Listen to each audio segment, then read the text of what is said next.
Good evening. I am Brian Sullivan. I'd just like to call this meeting to order at 6:30. Welcome to the meeting of the Harwich Board of Appeals on this date, November 21st, 2024. The purpose of this meeting is to hear and decide applications before the Board of Appeals which have been brought pursuant to the bylaw of the Town of Harwich and the Massachusetts Zoning Enabling Act. As required by law, the town may audio or video record this meeting, which we are. Any person intending to either audio or video record this open session is required to inform the chair. During the meeting, the chair will recognize promptly a member of the board, secretary, and attorneys presenting the case to inform the chair if a protocol is not being followed. While in an open session, those wishing to present comments or ask questions regarding the case, you step up to the podium here, and there's a form just to fill out with your name and contact information, so we make sure we get everything proper, particularly when we're doing the minutes. Just to inform everybody that one of our board members, Ken Dixon, is attending the meeting remotely.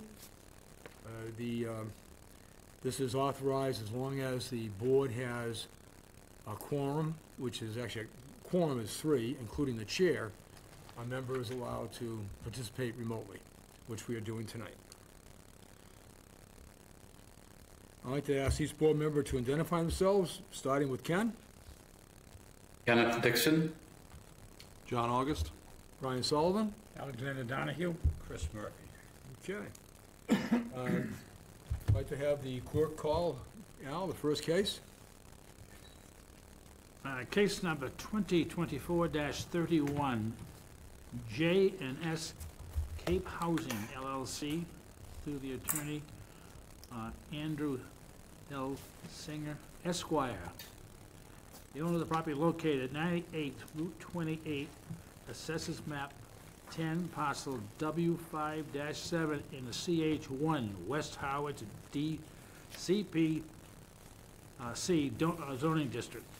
The applicant seeks to amend a comprehensive permit number from 2017-04, condition 6A, and seeks a special permit from 325-54A, section 7, alteration or extension to other structures, 325, attachment 2, table 2, area regulation to raise and replace a pre-existing non-conforming barn pursuant to the Harwich zoning bylaws, 325-54, and Mass General Law, Chapter 48, Section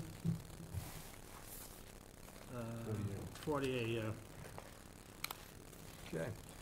Just with one correction, the address is 97 Route 28. What did I say, 98? You said 98. Oh. All right. Move it across. Okay, so regarding relevant notices or requirements by other departments, the planning board submitted comments indicating they had no concerns. The Board of Health submitted that a full set of floor plans for both the main house, which is the Chase House, and the proposed barn will be required for them to comment on the project, which they will also need to approve, as the septic system is designed for 8 bedrooms.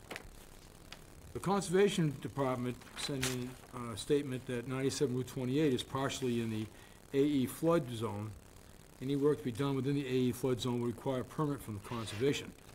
Now, subsequent to the receipt of the statement and checking it out, determined that the barn is not in the AE floodplain, so therefore, and I was told that as well, verified it, approval by the Conservation Department will not be required or will not be conditioned by the board. The Harwich Historical and Historic District Commission submitted that approval by HDHC will be required. However, in the chair's opinion, since the case is to amend a comprehensive permit decision on a 40B project, as well as a lot is not in an historic district, the involvement of HDHC is limited to advise the Board of Appeals, and a decision or recommendation to be that a decision not be conditioned to the applicant needs to seek their approval. No other comments from other town departments or abutters were received.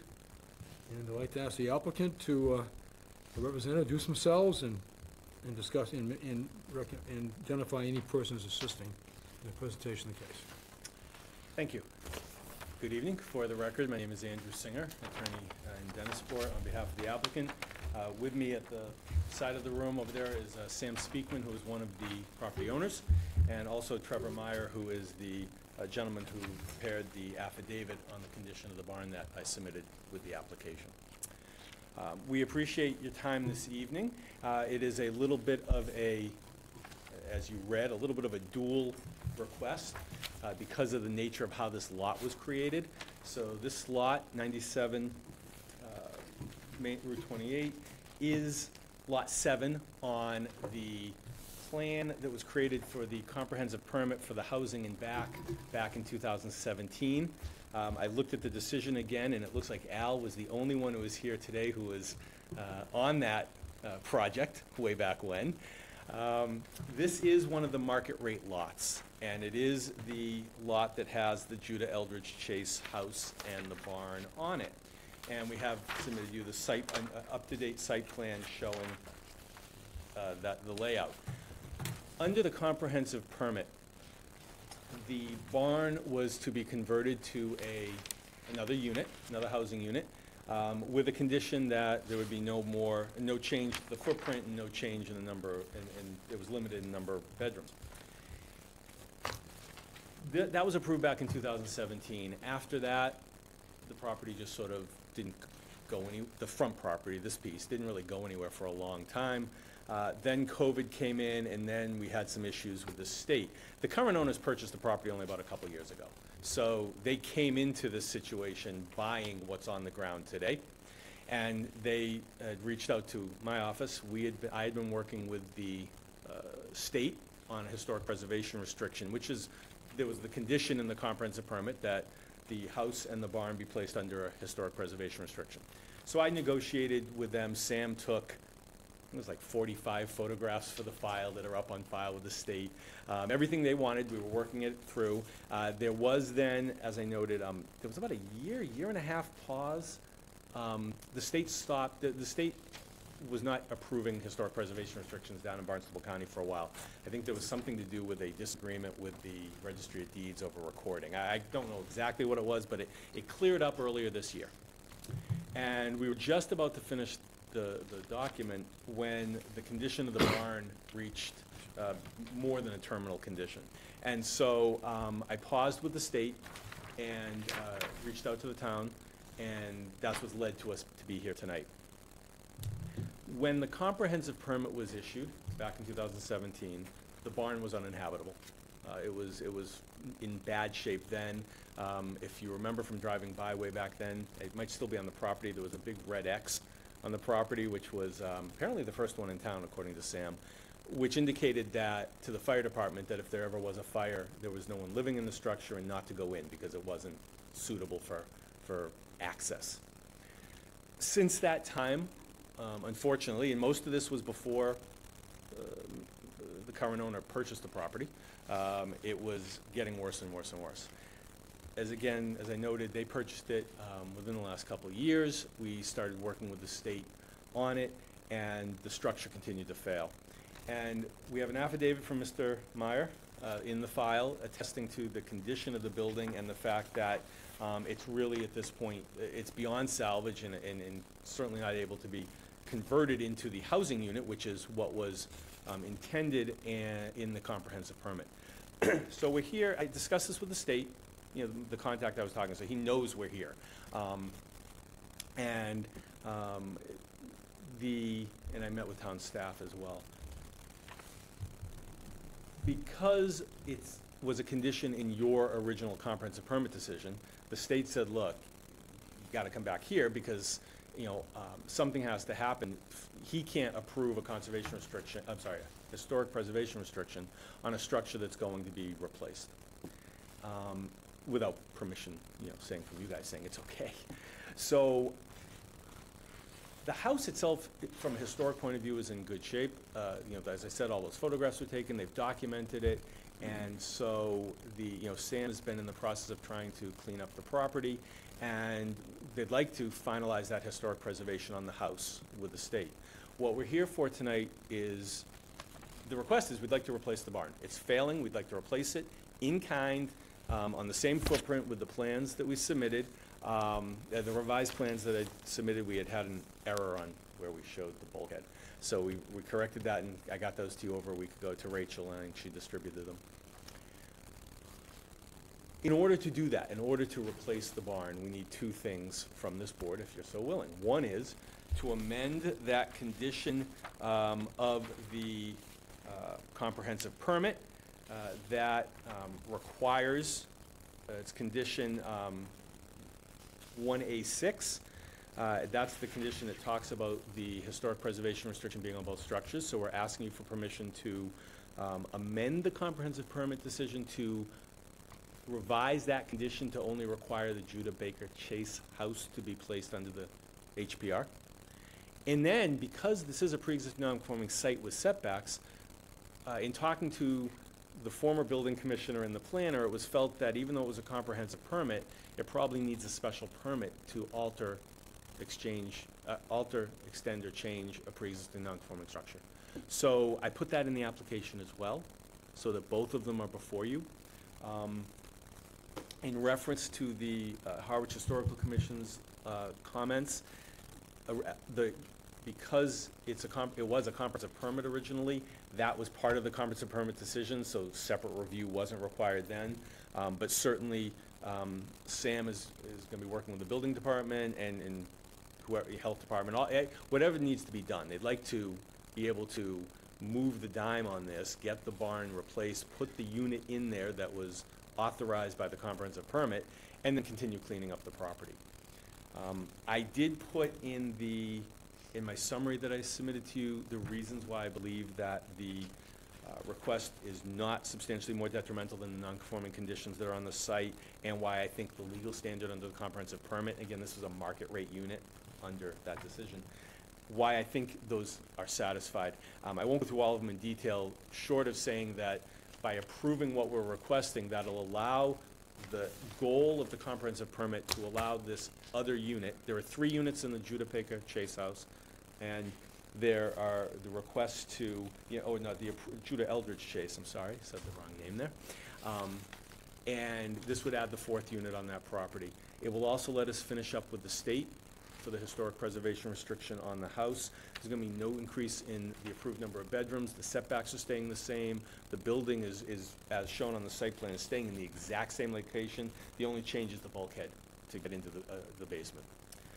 With that, if you have questions, including for Mr. Dixon, for any of us, we'd be happy to answer them, and we appreciate your time. Okay, thank you. First of all, I just want to check, Ken, are you hearing us okay? Absolutely, thank you. All right, good. I'm glad he said yes after I just spoke. Yeah, I should have. Otherwise, I'm going to have to repeat it all. I should have said something earlier.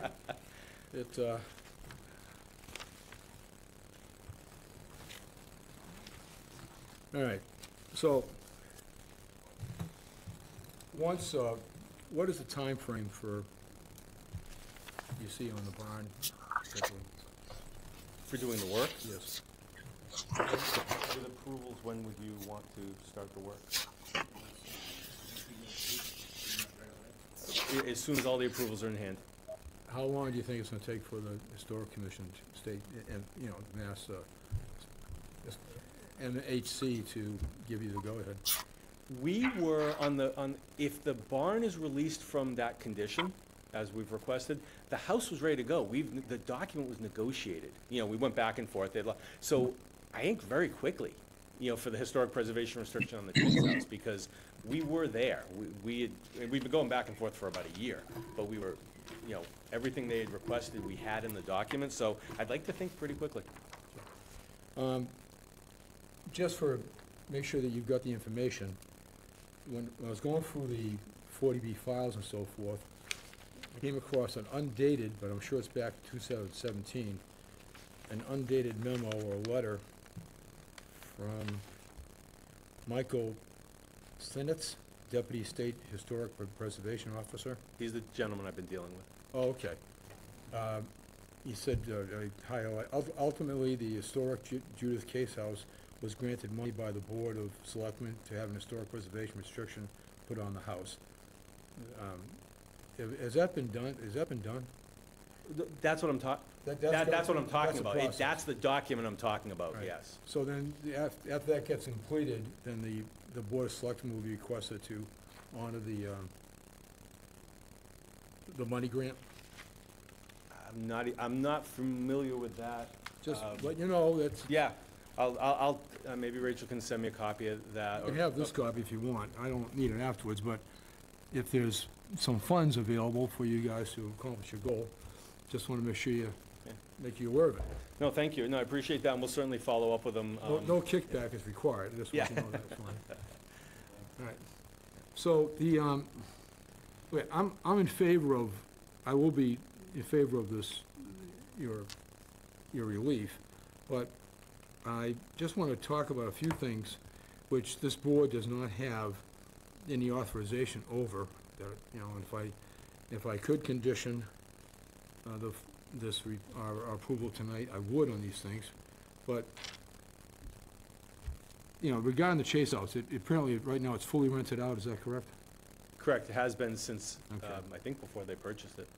3 units in that house. And once this thing get your go-ahead from MHC, how quickly you're gonna be able to start working on that house as well? Well, they've been doing work on the house for regular maintenance. Okay. Yeah, I don't think there's anything that was required under the historic preservation restriction, other than it has to be maintained. All right, so I kind of wrote this out a little bit, so bear with me. Yep. The Harwich Board of Appeals does not have any jurisdiction on existing proposed construction, meaning building codes. However, from experience, at least my experience, and I think other members recognize infractions, and the Chase House has several, of which a couple are serious and require both my opinion and as well as I reported my observations to the building department, and an inspector has been on site documenting violations. And it is my hope that, and you'll be getting a letter at some point here from the building department. Some of the immediate safety issues, which I think are safety issues for the, particularly the tenants in that house, is that, first of all, the front left corner of the house was a wooden post holding the roof up. It doesn't have any footings underneath it. The fire escape on the side of the house is not to code for several reasons. First of all, it's not wide enough. This fire escape goes past a window which is not glazed, or better stated, it's not a safety window. So if that was going out that window to get to the fire escape for some reason, you'd have shattered glass and they'd get injured. So that's not a safety window. The railings are loose on the fire escape, and the fire escape railings aren't guarded. They're too wide. So and the bottom of it, the footing at the bottom of the steps, is not meeting code as well. That all needs to be fixed. And I'm just concerned that, how long it's gonna take, you have tenants in the structure, and it's an unsafe situation. On top of it, just a liability, which you're facing should something happen. The front porch has at least one set of stairs, which is 4 steps, which means that the porch requires railings, which are not in place. They might have been at one point, but they're no longer there. And some of the porch railings or the things there are falling down, and the steps themselves have no what railings are there aren't guarded, or there's no railings whatsoever for handrails, guarded handrails going up and down. So the building department, the building inspector is preparing a report which is going to be forwarded probably to the owner. And need to work out a plan with him, but my hope is the fact that, you know, you do so, you know, sooner than later for the benefit of your tenants. It also appears that in the records that the Chase House hasn't been inspected, because you have tenants there and so forth, and it hasn't been inspected since changing hands, which also needs to be done as far as a full exterior and interior inspection, which has not been done since it's changed hands. And how that was missed, no idea, but that's the word from the building department. Okay? No, they can definitely, if there's a letter, we'll definitely follow up. I mean, the conditions you just said, they inherited them. I realize that, but you've had them for 2 years. Yep. And it's 2 years of violations, and I think, my opinion, again, I cannot condition, I start off by saying, I'm in favor of your, you know, Yeah, you're looking I appreciate that. for relief. Yep. But very disappointed as far as in the property, and also it's, you know, there's a lot of junk there as well throughout the whole site, which I think, you know, should be cleaned up for the benefit of your tenants. So, that being said, pass things on to John. There's questions? Actually, let me start with Ken. Ken, do you have any questions? I have no questions. Okay. John? I think, I'll state again, I'm also in favor of the project in general. Just a clarification question. In your summary on page 2, you said that at the time of the original permitting, for the comprehensive permit, it was acknowledged that the barn on Lot 7 was uninhabitable. But I can't find that acknowledgement anywhere in the comprehensive permit. Oh, Is that something that was just generally discussed? It was testimony, is my recollection. I wasn't representing the applicant, but I was in the room because I represented Right. another owner.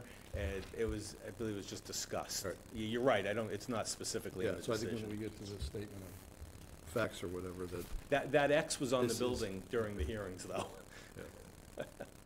but it wasn't in the original comprehensive permit, I think it's. Yeah, it's not in the it's my decision point. itself. And then just, and it's more curiosity, is the building department okay with these plans? Or are they gonna look for a fully engineered?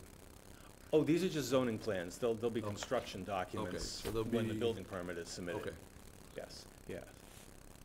Yeah, these are just as we normally give you elevations to look at. well, I think just from a standpoint of, again, and this goes back to some previous cases as well, is just a concern that there needs to be a commitment that the final plans are gonna match what we're approving here, right?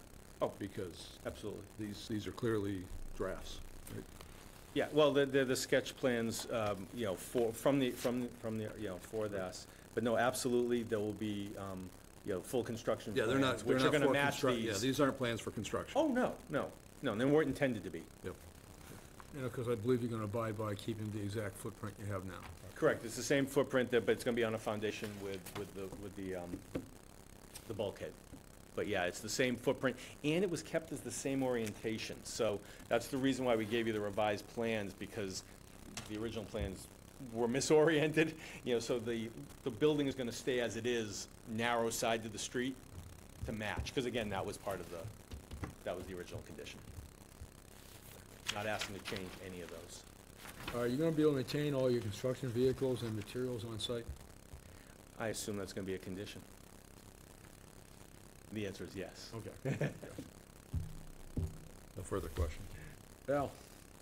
No, I have no questions.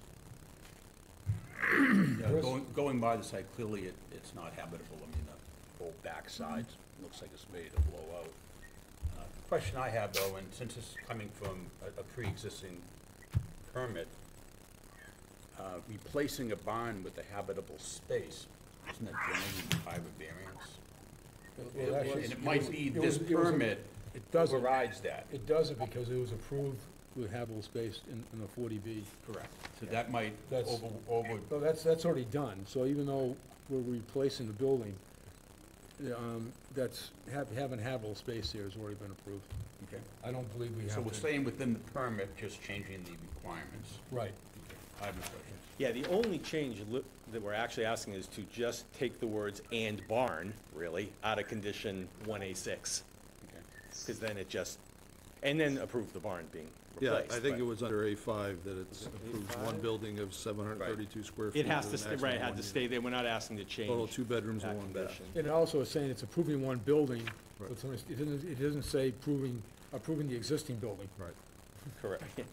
No, so it's, Yep, yep. there's latitude as far as, for a tear down. And if I can just, a quick response to, because the comments you made, Mr. Chairman, are very valid.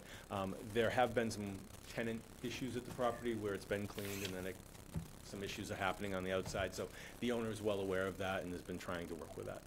And we Okay, will good. follow up. Good to hear it.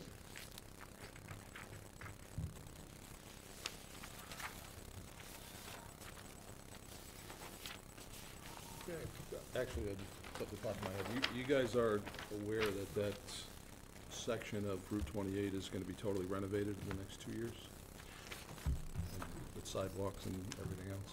Or- If, I just looked back. If not, he is now. I'm just from a standpoint of construction timing, Oh, also there, going to be a lot of construction activity starting on the street. right, but you said within the next 2 years. I think it starts next April, Okay. I believe. The survey's already been done on it. All right. Well, they're hoping to have it done by then, before that starts even, if they can. Yeah, so there's going to be a lot of, work out there. yeah, all the way from the bridge to the Dennis Town line. It's going to have the new sewer line, new sidewalks, everything. Okay, other questions or comments? Chair asks for comments or questions from the public and asks anyone who's wishing to speak to come to the podium. I don't see a rush up here, so I will, that being said, I'm going to ask the applicant, any final comments? No, just to clarify, I had no, I had the right condition, 1A6. No, we appreciate your time and thank you. Okay. Any other questions of the board? Hearing none? All right, so regarding, just to go over the, what's been submitted and facts and findings for this case, the information submitted as part of this application will be incorporated in this decision, and they include a summary of reasoning by Singer and Singer, LLC, an affidavit by Trevor of Mayer and Mayer and Sons Builders, revised site plan by Down Cape Engineering, Inc., with revision date of November 6, 2024, revised elevations, which is a three-sheet report with revised date of November 6, 2024, and a recorded comprehensive permit decision in case 2017 14, excuse me. And there's a notice of appeal for this application and a petition for a public hearing. Any further documents that I missed? Mr. Singer or Attorney Singer, I think I got it. No, I think you got them all. Okay. Findings of facts. Do we need to close the discussion? No, I don't close that till after this is all done. The open meeting doesn't close till this is finished. The findings of facts in this case are as follows. A lot is located in the CH1 zone. The lot is pre-existing non-conforming in regards to area requirements with 21,256 square feet with conforming frontage of 152 feet. The existing structure is pre-existing non-conforming in regards to setbacks on the west and east sides, which the proposed conditions will not be changed. Frontage setback is conforming to 43 feet and will not change. The existing building coverage is conforming at 13% and will not change, and the site coverage will remain conforming at 32.2%. The building height will remain conforming, going from 23.7 to 24.5. This is the height of the barn we're talking about, where 30 feet is allowed, and the proposed structure will not create any additional negative impacts with respect to traffic, noise, odor, and congestion.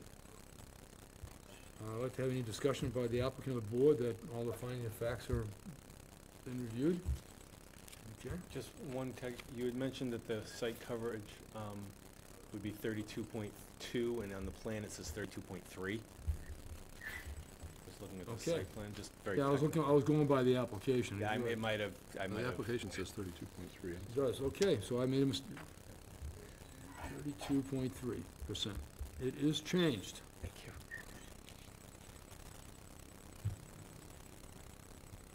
All right, the, recommend the conditions of approval that the board will impose, it would be as follows, and these are my recommendations at the moment, that in the life of the project, there should be no demolition, exterior construction, or new landscaping from June 30th to Labor Day, within a year. For the life of the approved project, all construction vehicles would be parked on the applicant's property, not any public road or street.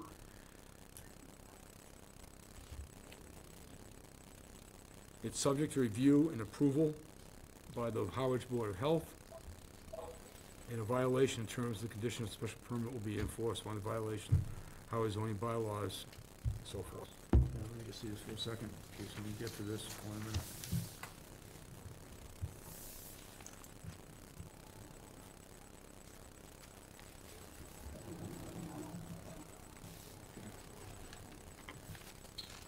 All right, any discussion on the board? Anything, any other conditions that you feel need to be taken care of on this? Ken, you all set? No, no additions. Okay. And I'd like to make a motion that we accept the documents, findings, and facts, and conditions of the approval as stipulated. So move. Okay. Second? Actually, I made first, so so we're on a second at this point. Third. So, it's, all right, all those in favor? Aye. Yeah. All right, I'd just like to have the record, Ken remotely voted yes. And I'd like to hear for a motion, I ask for a motion to close the public hearing. So moved. Okay, Second. and vote on closing. All those in favor? Aye. Aye. Okay, for the record, Ken voted to close, yes. All right, voting on this case. Actually, it'll be all of us, right? Al Donahue, Chris Murphy, John August, Ken Dixon, and myself.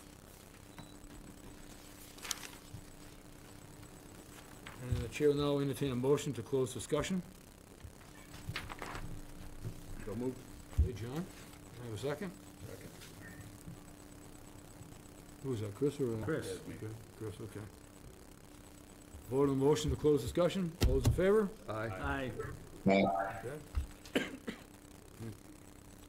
Record, Ken voted yes. Any additional, and I'll entertain any additional discussion by the applicant or the board. We all set? Okay. All right, Al, so, Case number 2024-31. J&S Cake Houses LLC through their attorney Andrew Singer. The owners of the property located at 97 Route 28, assessors map 10, parcel W5. Is it 6-6 or is it still 7? So it's Dash seven. W5-7. 35-7. In the CH1 in West Harwich DCPC zoning district. The applicant has been granted relief to amend the comprehensive permit, case number 2017-04, condition A6, and require only the Judea Elders Chase House be placed under the HPR and grants the special permit 32554 A7 alterations or extensions and other structures 325 attachment to table 2 area regulation to raise and replace pre-existing non-conforming barn in its current pre-existing non-conforming location on the property pursuant to the Howard zoning bylaws 32554 Mass General Law, Chapter 48, Section 48. You gonna keep one more? No, yeah. Replacing the barn on the same footprint and configuration to enable its permitted reuse as a rental unit further meets the legal standards both under the comprehensive permit law, Mass General Law, Chapter 40B. Raise and replace of the barn will not create a new nonconformities and will not be substantial detriment to the entire neighborhood on a pre-existing nonconforming lot, and as proposed structure will not create any additional negative impacts with regard to traffic, noise, odors, and congestion. Any relief not expressly granted hereunto, all work shall be performed in accordance with the plans submitted with the application. Said grant and approval are subject to the following conditions. During the life of the project, there will be no demolition, exterior construction, or new landscaping between June 30 and Labor Day of any year. Is that something we agreed to? I didn't hear that. Yeah, I did. It was, I mentioned it. In the finding of facts? Yes. That I the, mentioned it in the conditions too. for the life of the approved project, all construction vehicles will be parked on the applicant's property and not in any public street or road. The subject to review and approval of the Board of Health. A violation of the terms and conditions of the special permit may be enforced as a violation of Harwich zoning bylaws pursuant to General Law, Chapter 48, Section 7, and the Harwich zoning bylaw as these may be amended from time to time. I hear a second in the motion? Second. You can't second. Thank you. I'll second. That would be a new one. Try. Oh, you know, there's always, Be efficient. all right, after reading this over again, I'd just like to, this is discussion time. Given the location and so forth, I don't know whether or not, we really don't need condition one for You mean the time limit? time limit. That was my question. It is, Yeah. I mean, it's a huge, now, it is on 28, it could be busy during the season, but it's not like there's 15 cars an hour going in and out of there, or trucks. So, Small structure. there will be vehicles coming in and It'll out. be busy in the summer. It'll be busy. So what you, so you, No, I know you the live more road down will be the area. busy, You but keep I'm that- saying, how much, I think you need to keep it. All right. 28 is. Okay. is packed. okay? Okay, so, Chris, Ken, do you have any opinion on that? If the applicant's fine with the conditions as read, I think we should proceed. Okay. Well, I think the board, actually, it's the three of us here now, feel that, you're right, and given the traffic down there, let's keep the condition. So there's no changes to the motion.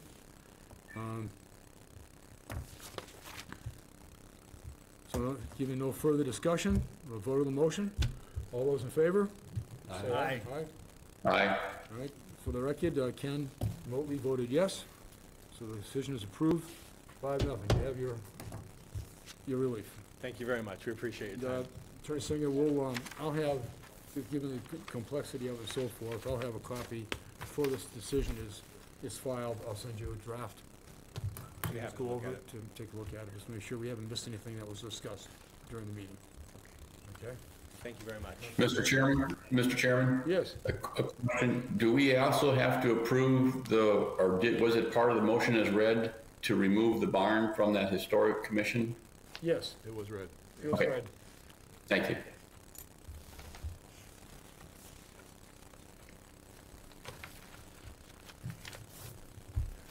You know, in the future, when you're going remotely, I'm gonna send a copy of my, proposed, my draft order file and proposed draft motions to you remotely, so that you have it to read in case there's any clarity you need, okay? Okay. Give me a second here before we get things wrapped up.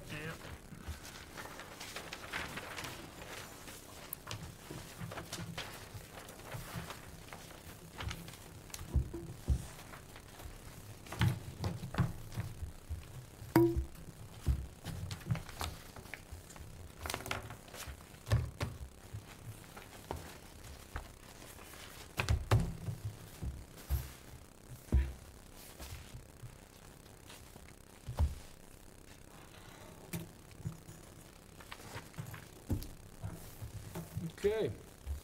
Al, if you call the next case, please. Next case, excuse me, 2024-32. Catherine Hockham, through Thomas A. Moore. The owner of the property located 15 Lincoln Ave, assesses map 6, parcel G3-4 in the RH1 zoning district. The applicant seeks a special permit from the from 325-54A2, alterations or extension of a single two-family residence structure. 325, attachment 3, table 3, height and bulk regulation.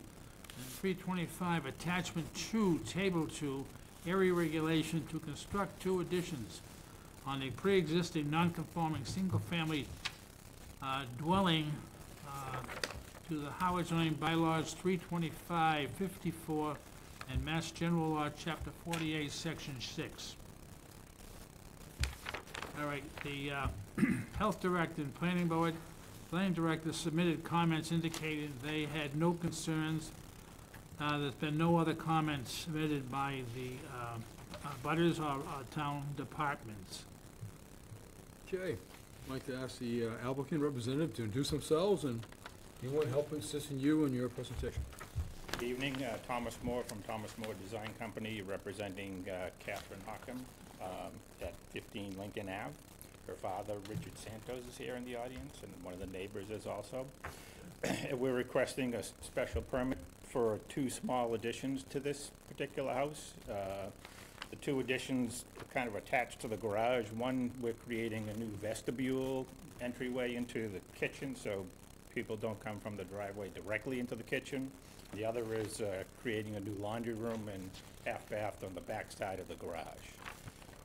This house is pre-existing non-conforming due to setbacks on the front, right, and rear sides.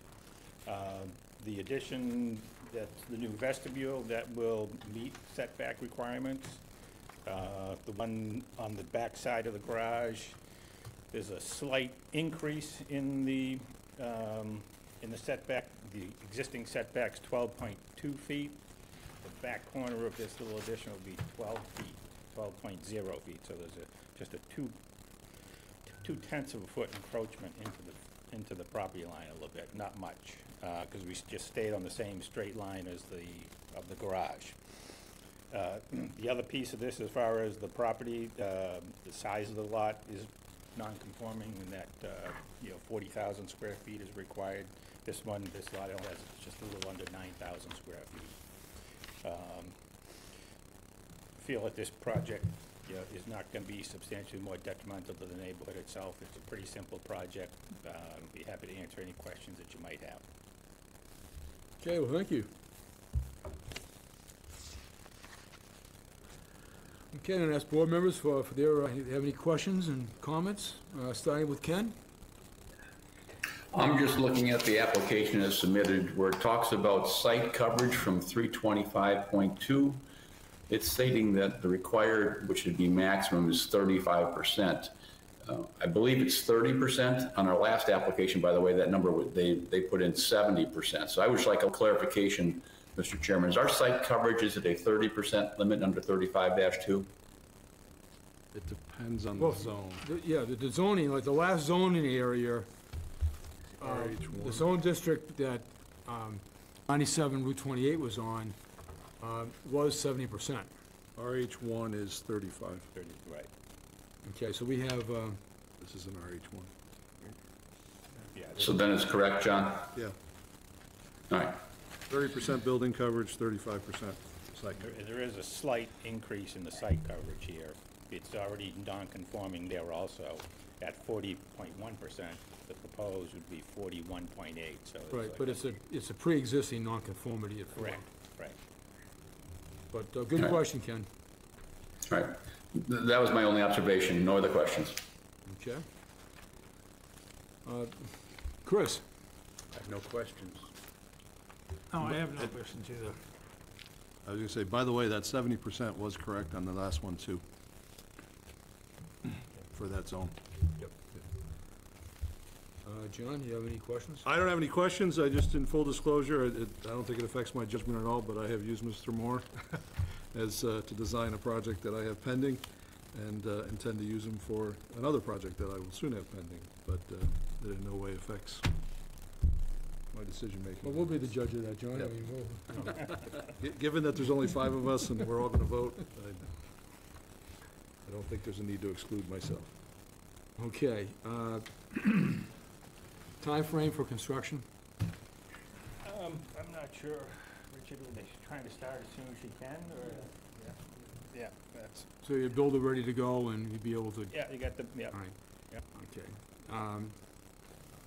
I think I'm assuming that if that's the case, that when you hit June, you should have substantially the exterior construction already accomplished. These, So, yeah, these are small, Okay, but small additions. I am, given okay, I am gonna recommend that we have the seasonal requirement on this property. Very tight. Okay. Yeah, down there for sure. Maintaining construction vehicles on the site, I think you've got room, but what's your opinion on that? I don't anticipate large equipment there because they're such small additions, but I believe there's enough where the garage is, enough parking area there. Okay, good, super. Now, I noticed that there's an outdoor shower in front of the bulkhead where one of the proposed additions are going in. Is that outdoor shower being relocated somewhere? Because I don't see it on the plan, unless I missed it. On the, I don't think it's there, let me see with the existing plan. Well, on the existing plan, it's on the inside corner. Oh, I didn't see it, I didn't see it in the site plan. Existing garage. So we're, I think it's just an So there's an existing outdoor shower at the back of the garage right now. right, and where's it going? It's going out, it'll actually, in between the neighbor's property, yeah, and the addition at the back of the garage. It's gonna be out here. Yeah, But it looks to me from the way it's drawn, it's like a enclosure, has no foundation and. Yeah, it's a yeah, fence. I think it's a fine. fence. It's fine. Yeah. I'm just trying to Yeah. see what that was. And again, out of curiosity, in front of that, between the bulkhead and the outdoor shower, there's a PVC pipe about 6 inches wide coming up with a cap, it's capped off. What is that? I couldn't tell you.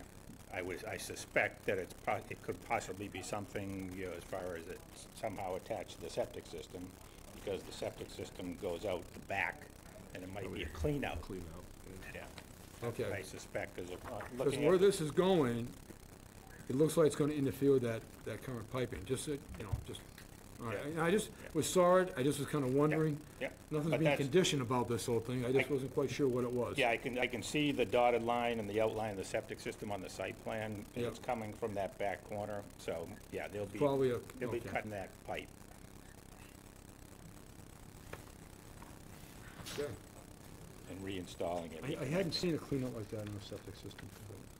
Feel like Tom has I have some- one. I have Okay. 2 of them on my house. Okay. Yeah. Yeah, I guess I'm out of luck. All right. That's all the questions I have. Is there anyone in the public that wants to speak regarding this case?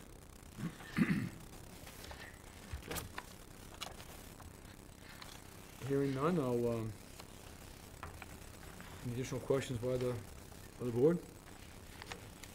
All right, so just to get the records squared away here, the information submitted as part of this application that be incorporated in this decision are include a summary of reasoning by Thomas A. Moore, the agent, that's presenting tonight. There's a notice of appeal, an application, and petition for public hearing.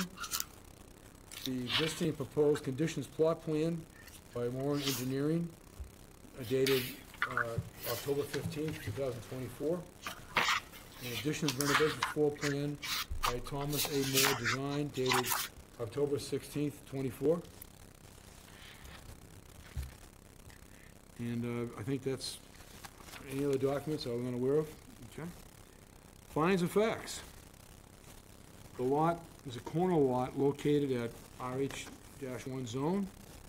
The lot is a pre-existing non-conforming in regard to area requirements with 8,810 square feet. Frontage is conforming at 196.68 feet. The existing structure is pre-existing non-conforming in regard to setbacks from the north, east, west, and south sides, which the proposed conditions will not be changed. The existing building coverage will remain conforming, going from 21% to 23.5%, where 30% is allowed. The site coverage will remain non-conforming, going from 40.1% to 48.8%. Be 41.8. Well, 41.8%, excuse me, thank you. That's, I read it wrong, but it was there. The building height will remain conforming at 25.1 feet. There will be an intensification of one or more existing nonconformities, no new conformity and no substantial detriment to the entire neighborhood on a pre-existing nonconforming lot. The proposed structure will not create any additional negative impacts with respect to traffic, noise, odor, and congestion. Any additional findings and facts that I've missed, gentlemen? Okay. The conditions of approval the board I'm suggesting the board impose are as follows. During the life of the project, there will be no demolition, exterior construction, June 30th to Labor Day. For the life of approved project, all construction vehicles will be parked on the applicant's property, not any public road or street. A violation of terms and conditions of this permit will be enforced as a violation of the home zoning bylaws. I don't believe there's any other conditions that we need to consider. And I'd like to make a motion that, no, I'm sorry. I will make a motion to accept the documents, findings of facts, and conditions of approval as stipulated. Can I have a second? I'll second. Al? Excuse me. Vote on this, everyone? All those in favor? Aye. Yes. Jay? Aye. Okay. The record that Ken voted yes in the affirmative. So those documents, finding facts, and conditions are approved 6-0. And I'd like to ask for a motion to close the public hearing. So moved. Second. Chris, motion, Al, second. Vote of the closing. All those in favor? Aye. Aye. Aye. Okay, just to confirm, Ken voted to yes in the affirmative. Voting on tonight's case. Be Al Donahue, myself, Chris Murphy, John August, Ken Dixon. And the chair will now entertain a motion to close discussion. So moved. Second. Second by by Chris. Vote on the motion to close discussion. All those in favor? Aye. Yeah. Just to confirm, Ken voted in the affirmative. And I now entertain any more further discussion by the board on the application. Okay, understood. I'll ask for a motion to be read by the clerk. Case number 2024-32. Yes. Cool. So, Thomas A. Moore, the owner of the property located at 15 Lincoln Ave, assesses map 6, parcels G3-4 and RH1 zoning district. The applicant has been granted a special permit from 325-54A2, alteration or extension to a single two-family resident structure. 325, attachment 3, table 3, height and bulk regulations, and 325, attachment 2, table 2.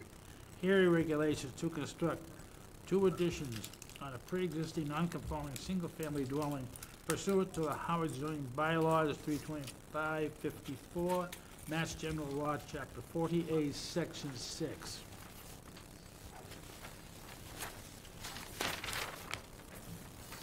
Granting is consistent with the Gale and Diedrich and related cases, and there will be intensification of one or more of existing nonconformities, no new nonconformities, and no substantial detriment to the entire neighborhood on a pre-existing nonconforming lot, and as the proposed structure will not create any additional negative impacts with respect to traffic, noise, odor, and congestion.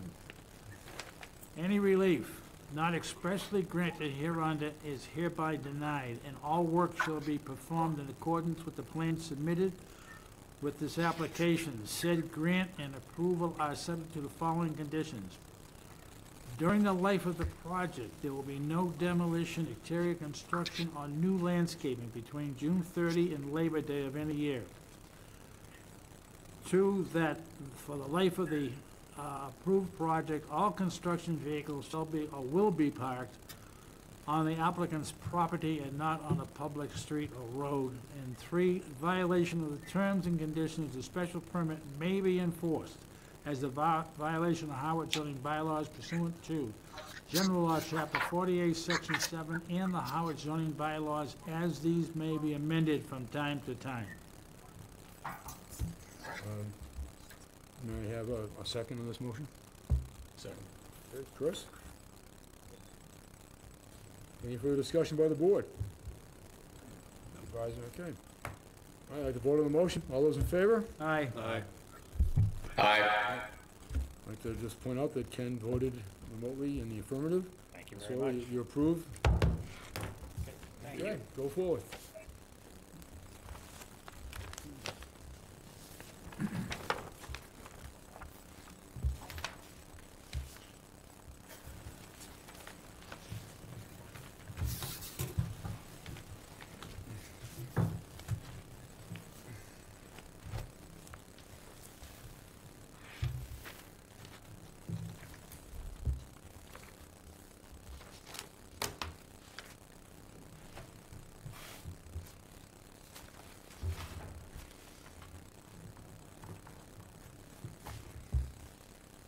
All right, so, gentlemen, the next case, I'm gonna have you, I'll read it in because we need to, but it is, gonna read, it is gonna be continued.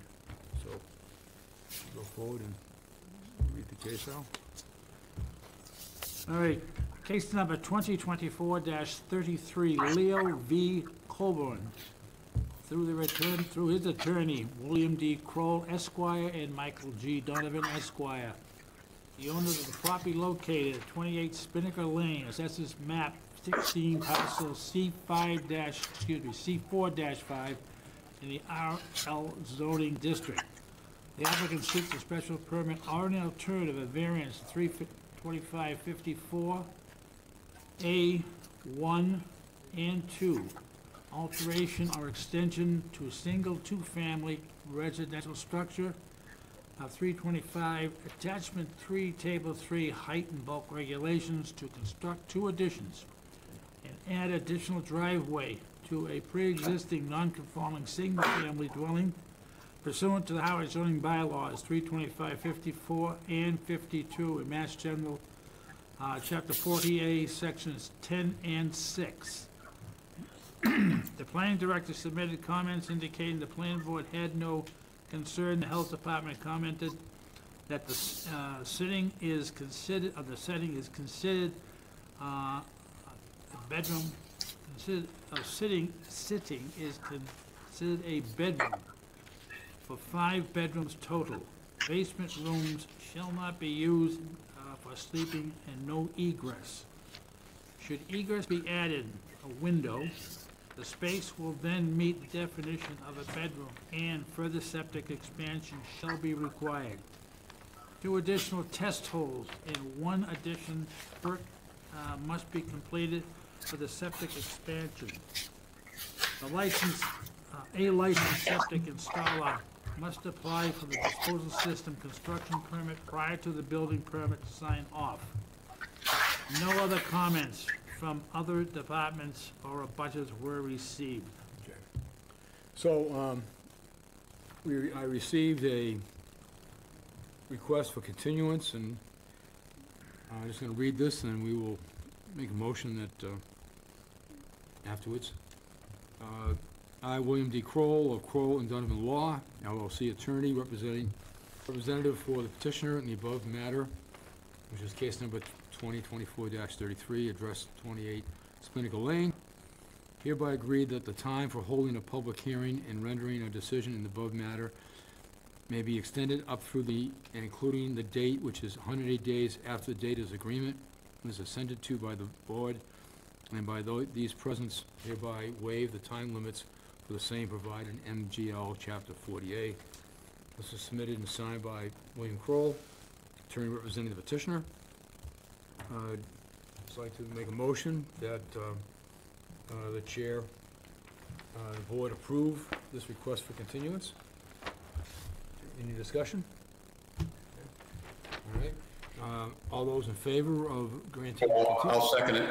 Oh, second, okay, thank you. Actually, let me see this here, second. No. Continuance, second. Ken? Thank you, Ken. Okay. Any discussion? None? All those in favor of granting the continuance, signify, raise your hands. Aye. Aye. Aye. Okay. I'd like to, just to confirm that Ken voted in the affirmative. So I will sign this. It's my understanding that they'll be before us in the December meeting, but.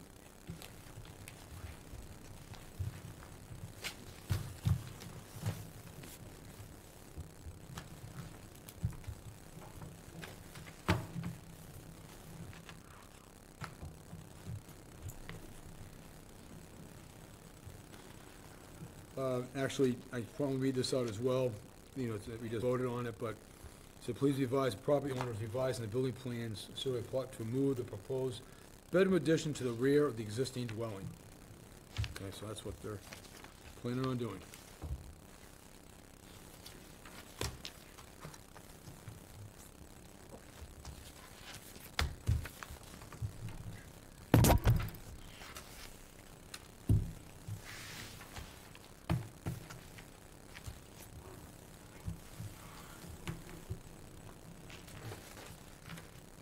Well, we seem to have cleared out the room, except for this gentleman here, so I'm assuming that, Al, would you like to read the next case? We'll do that.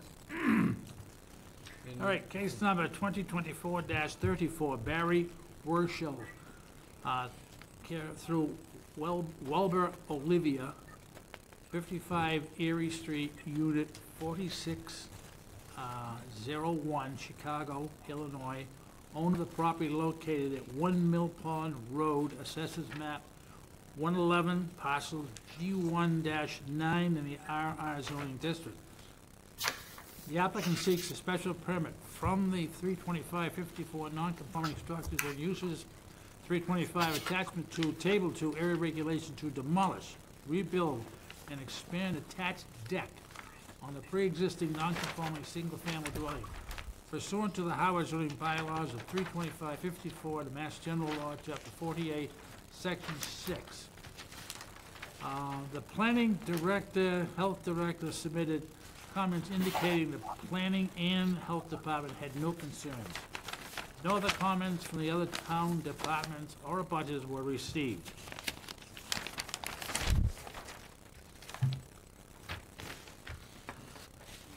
Okay.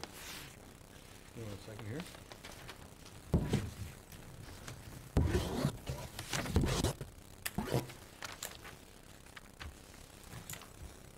Okay, I'd like to ask the applicant or representative to introduce themselves and.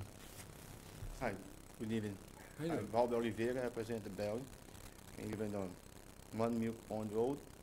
And the proposal is redo the old deck and extend the one piece of 13 by 13.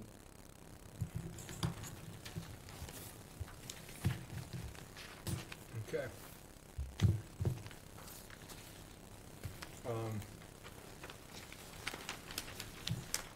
So the plans we have right now that were submitted, the project's gonna be built to these specifications? Yep. Okay.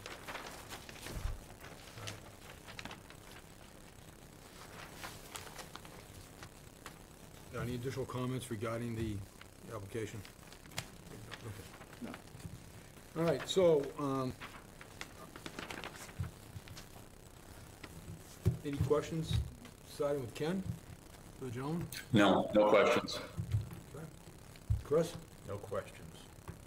Al? I have no questions. John? No questions, although I enjoyed another drive down a road I hadn't been in town before. Yeah, there's always that opportunity. Sir, what is your timeframe for construction? No, we have to start, probably take 2 weeks to do it. Okay. All right. And I think there's also be able to maintain your trucks, vehicles on the property. Yeah, this is one truck. Right. And I have a plenty space to park. John, I feel that, given the location of the lot and the ability to keep the construction vehicles aside, I don't think. I we see need no to right reason for a time requirement. Okay. And, okay.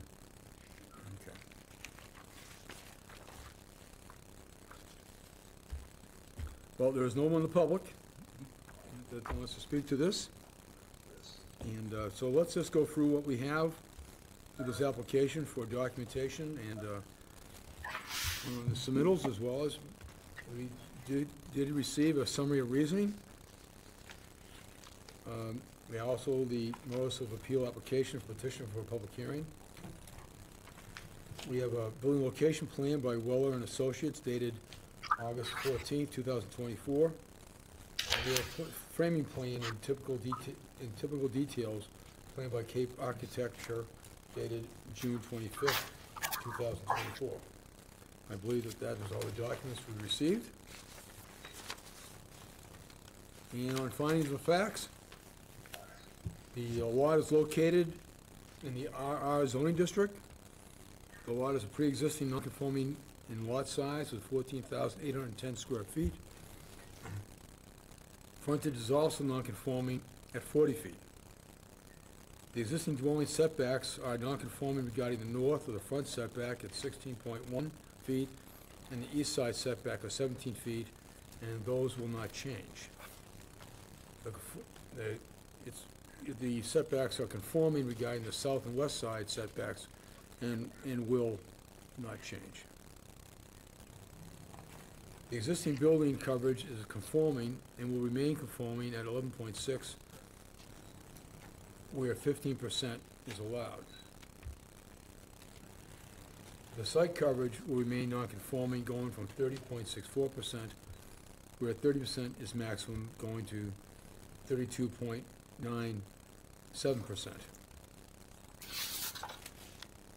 The existing building height is conforming but is not applicable. There'll be an intensification of one or more existing nonconformities, no new nonconformity, and no substantial detriment to the entire neighborhood on a pre-existing nonconforming lot. The proposed structure will not create any additional negative impacts with respect to traffic noise, odor, and congestion. I'm assuming any additional discussion regarding findings of facts? Jack? No. I have a question, Mr. Chairman. Yes, Ken? I'm looking at site coverage and all the documents that I see in front of me, and I don't think they match the numbers that you gave. I'm seeing existing site coverage of 16.5% and allowable is 25, and then it says site coverage is going to be changing to 17.5%. I don't know if those were the numbers you just read. Oh, wait a minute, did I make a... Well, you know what? Let's take a look at what I made, if I made a mistake here. What did you read? All right, I thought it let's said go over this again. 27%. First of all, let me pull out the review from Rachel. And guys, once you check the plans. So, I have here, the existing building coverage will remain conforming at 11.6%, where 15% is allowed.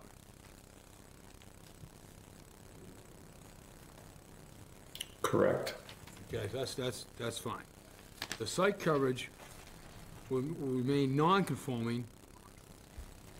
I have going from, oh, you're right. Where did I get that number from?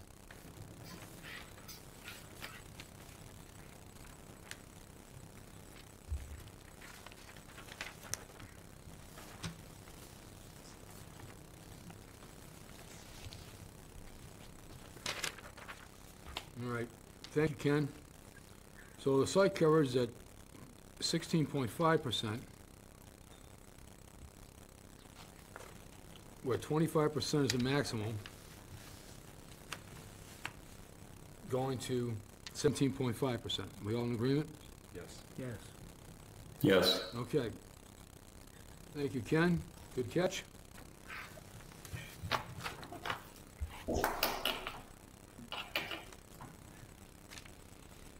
Okay. All right, excellent.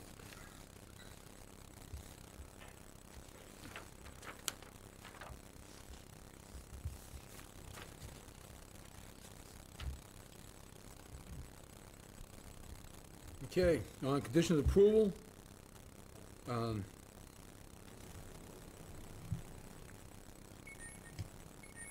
sorry.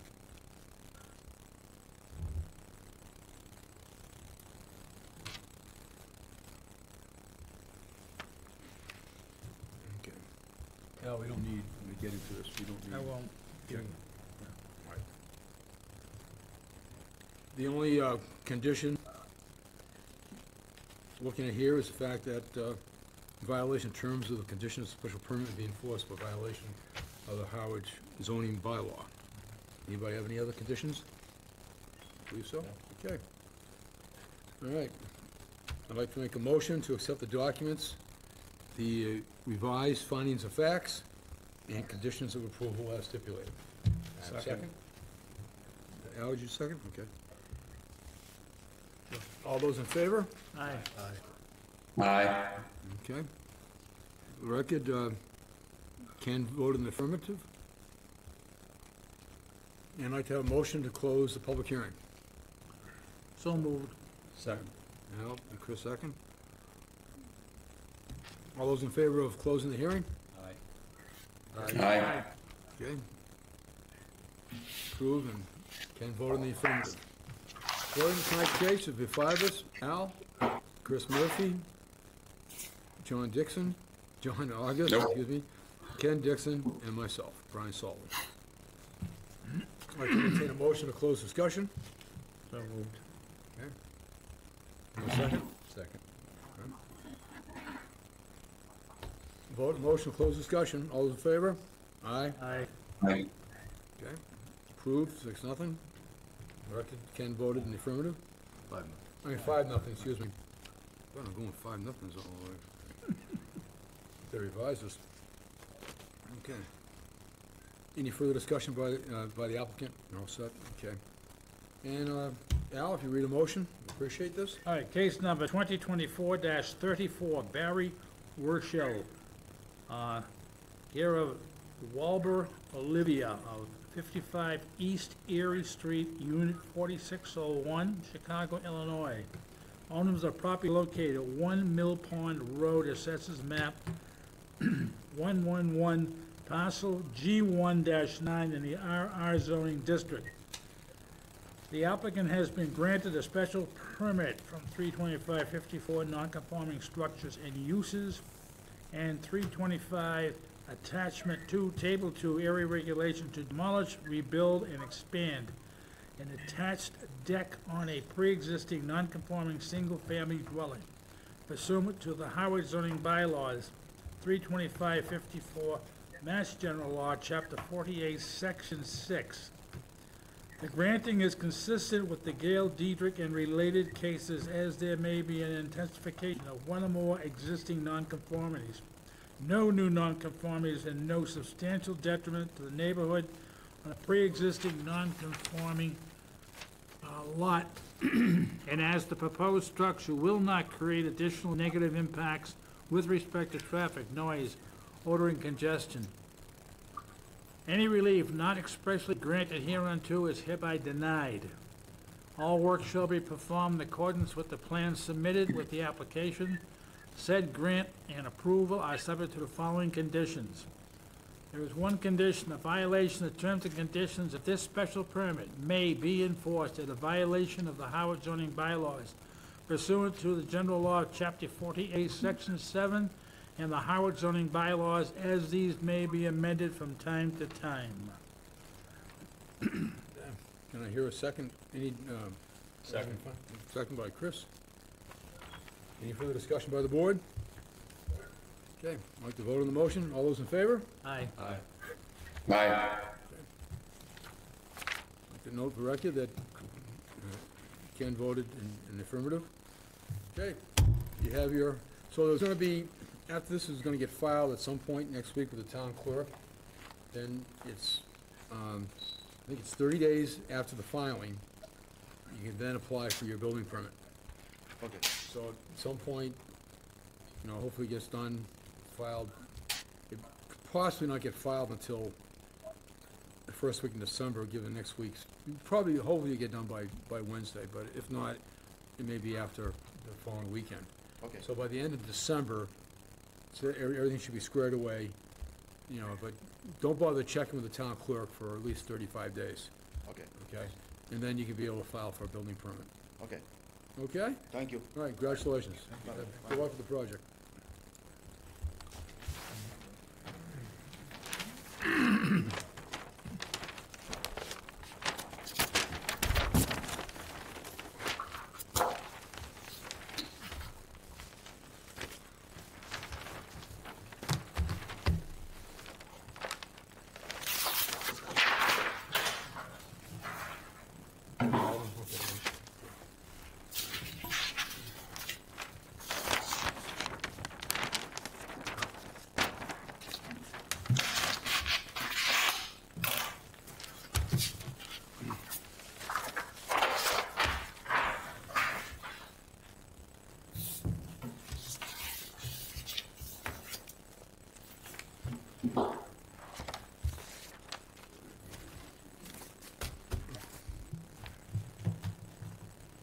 Okay.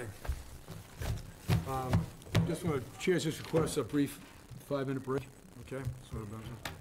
You're on the clock. All right, so 5-minute recess, folks, we'll be back in a few minutes.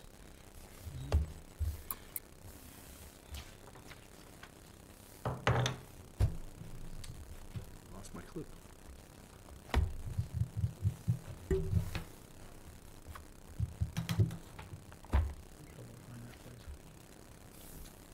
The last one?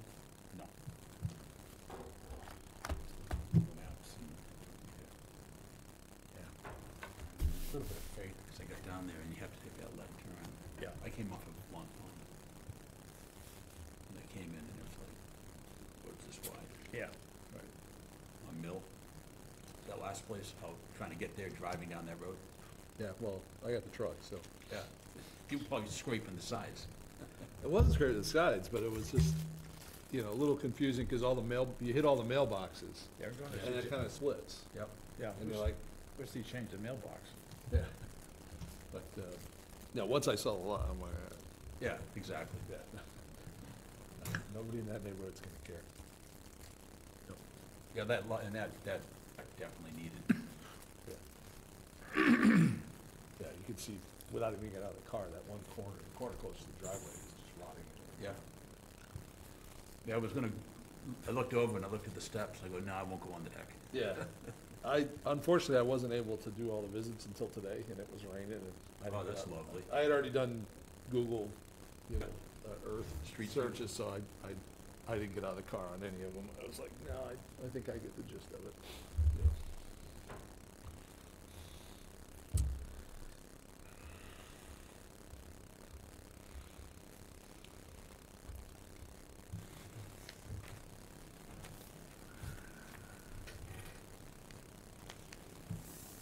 Ken's not back yet, so. Tell. So, I saw in the Chronicle that the board, the select board is looking at info on trying to get a tree warden. huh? Yeah. I had sent a recap to I saw his letter. the board. Yeah. I sent a recap to Julie regarding the meeting and everything else, and I guess they brought up at the board meeting. You know, honestly, given the size of the town, it's, only one or two towns in that size in the Commonwealth that don't have a tree warden. Thank you. You think you're done with these glasses already? You're not gonna read it anymore? Okay, all right, not a problem. So, yes, that was in there. By Braille. Okay. All right. Yes, sir. We gotta call it back to order? Yep. Okay, we are back to order. Would it be inappropriate for me to bring up something that's been nagging me on the first case? While I was shuffling through all the papers here? Go ahead. This is more procedural, and I don't know, I'm not a lawyer, but it hit me after the discussion that the West Harwich Historic District was created after that permit was allowed. It was created in 2019, where the original decision was done in 2017. And in 2019, the new rule says that any reuse or change or structure of building not identified as a historic structure are conditionally allowed within the West Harwich Special District through the planning board as the special permit granting authority. And I'm wondering which rules. We're revising, and I went over this, and I checked this thing out. Yeah. And because we're dealing with revision of the 40B application, it goes back to that, where, Massachusetts Historic Commission, they're in charge, as well as, if it had been conservation, the state historic conservation's in charge, not the local. The application may go through the local, but it's the state that has to make the decision on a 40B. I'm just curious that, since there was a subsequent redesignation of that area, that gives the planning board the review It was a authority. very contentious case. Yeah, real quick, I did check, Yeah. and I checked with Christine, the planning director, and she confirmed that the town historic, in this case, had no authority. So I just didn't do it on my Yeah, own. again, it was just, No, I mean, you know, I'm it glad you hit me brought it up. afterwards, No, 'cause that's- I'm like, I went through 6 inches of files, just trying to check everything out, and, it's still, I think it still would have been approved, yeah, it might have been delayed. but the preamble to this basically says it's a planning board issues a special permit in that case. Right, but again, they're revising the 40B, and if we ever, Even for zoning? Well, it's the, for replacement of existing building within the district, it's gotta go to the planning board. But it can't, I mean, it would still have to come to us, right? If it was That's on- not if the it way was it already reads. planned. no, actually, that's written. I think in the next case, if it's not, if it didn't have, if it was not involved in a 40B, which we were revising a 40B decision, Right.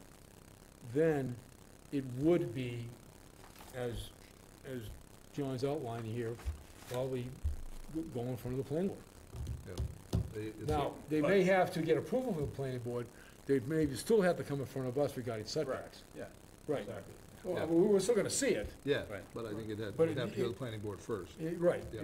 Well, at some point, you need the Right. planning board's approval. Yeah.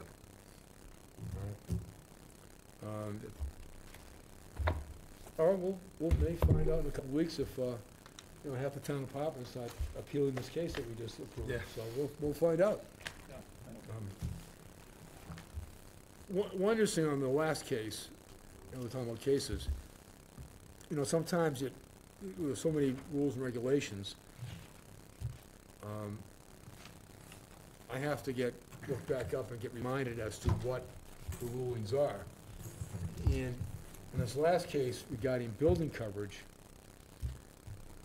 for some reason, I was under the impression that if the deck was attached to a main house, it would under building coverage, not under site coverage.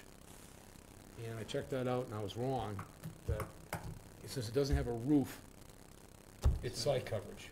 But I thought since it's attached to the house, that somehow it would fall under building coverage. And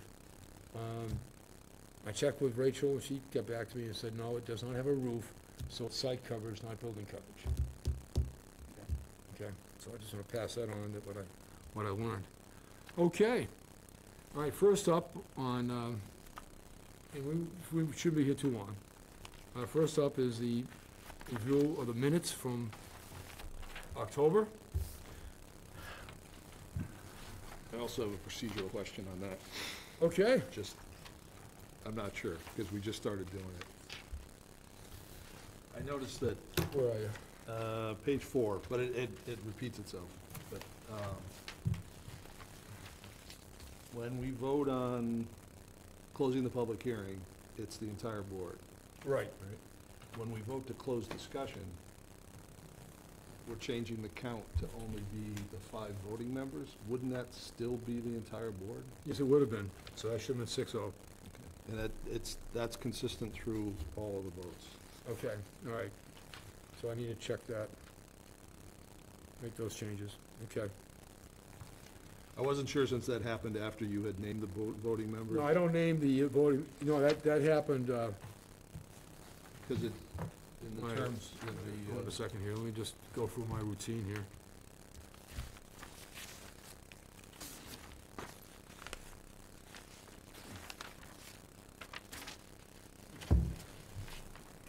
By the way, if you guys want these things that I do up front before a meeting, you're welcome, I'll get them to you. I haven't been printing them out, but if you want them, it's your, because in the minutes at least, it's after you name the members of the board. all right, okay, no, it's closing, closed discussion came after the voting, so it is 5-0.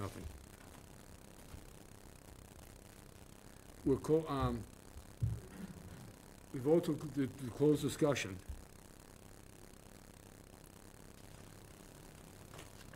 It just seems to me that's. No, that should still be 6-0. It should still be the whole board. You're right, still the whole board, you're absolutely right, 6-0. Okay, yep, Yeah, so it's basically on all of them. yeah, okay, It's a rough document. yep. Fix, Other than that, I had no.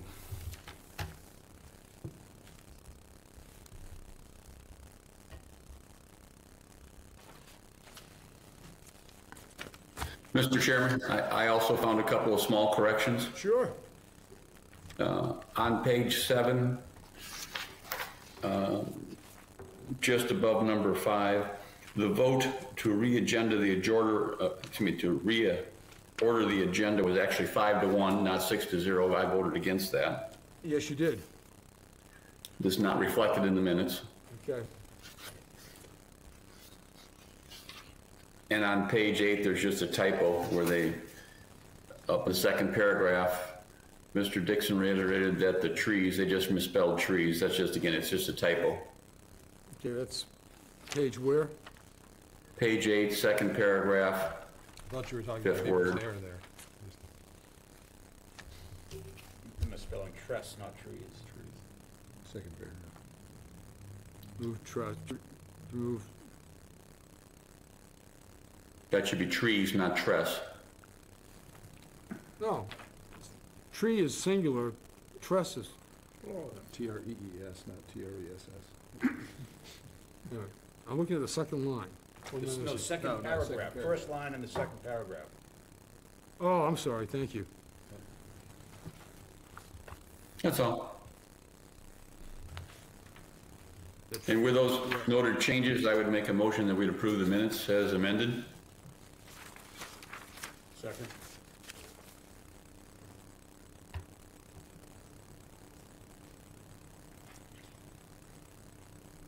Okay, all those in favor of approving the minutes as amended? Aye. Aye. Aye. Okay. All right. Minutes approved.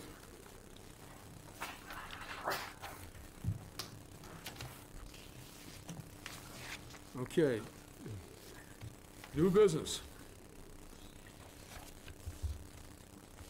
Look like they're pretty minor changes to the permit. Well, not there yet. But that's what you're. Okay, no. So first, we're gonna go into finding, so you have it, administration, Rachel did a flyer, whatever, that's pinned up regarding looking for additional members. In this case, alternate members, you have one, okay? And, so, here, I saw it for the first time today, all right, and I thought they did a really nice job, except, all right, the part where they're saying we're looking for residents with backgrounds in law, regulatory compliance, land use, planning, real estate, civil engineering, and/or government administration to apply. I think that will limit Yes, it will. who we get on board. And personally, I mean, yeah, I had a background in real estate, but I think we're looking for people that want to give back to the town. Second, if they do have some sort of technical background for, that may be helpful, because as far as, reading, anything about, reading the law and so forth. But I think when we're looking for alternates, in my opinion, it takes 2 years as an alternate on the board to really feel the fact that you know what you're doing. I mean, it's pretty good the first year, and then anyone who comes on board, particularly as an alternate, we're going to handhold them on each case, spell out what the laws are and so forth, and them understand the law and what the rules are, have reasonable mind to pass judgment. Whether or not we're following the law, or following the law and/or zoning regulations. So, I don't think would a legal background be helpful? I mean, sure. I mean, I'm not saying that doesn't enhance things. But it does, I think. So what would you add? I would eliminate a lot of that, and I would.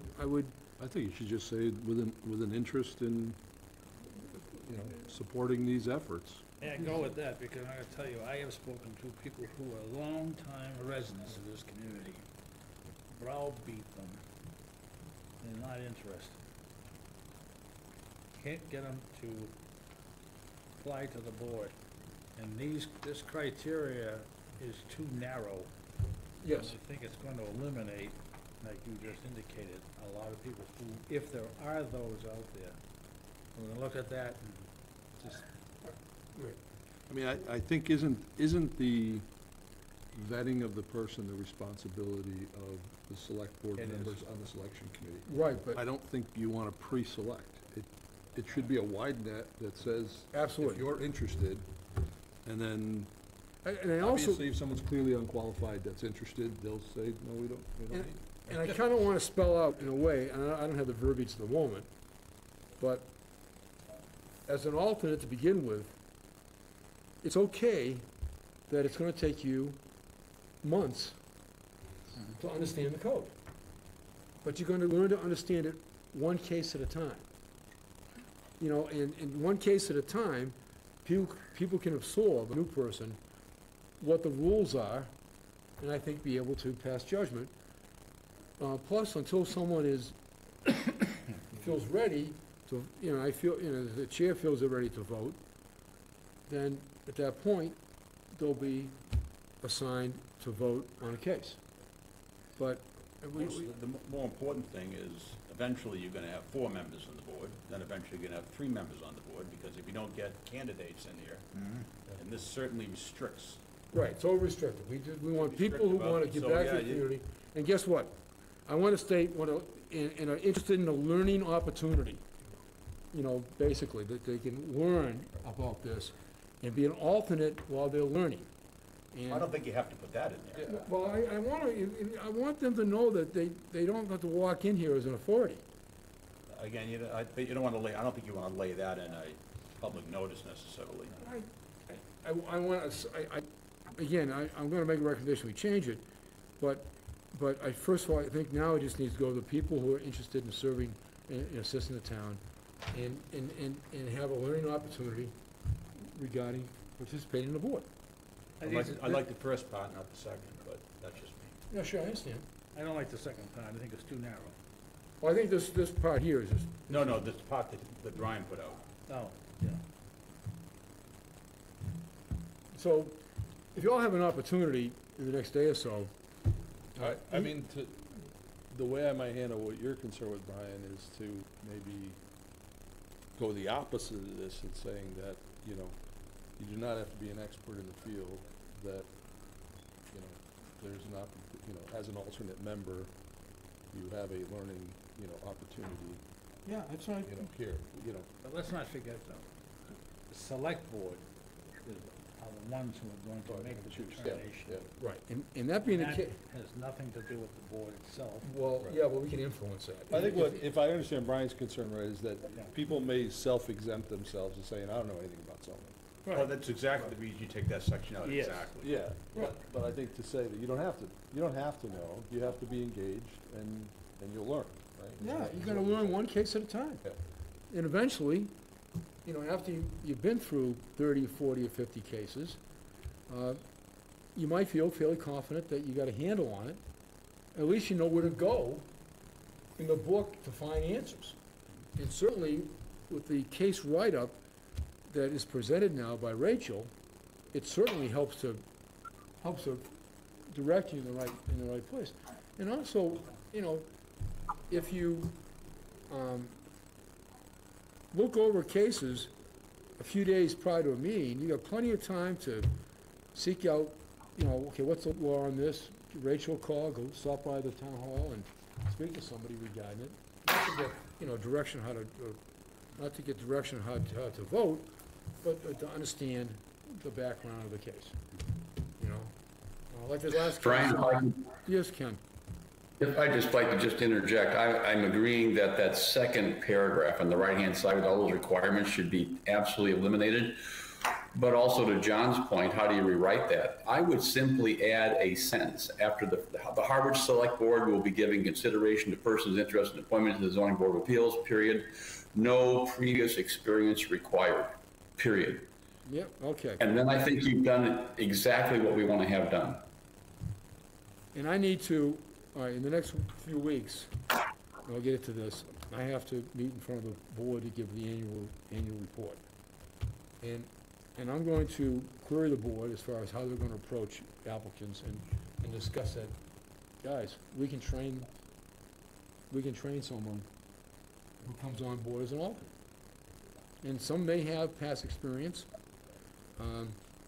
Hey, before I came on board, I had, 6 years of experience on another zoning board in Berkeley, Mass.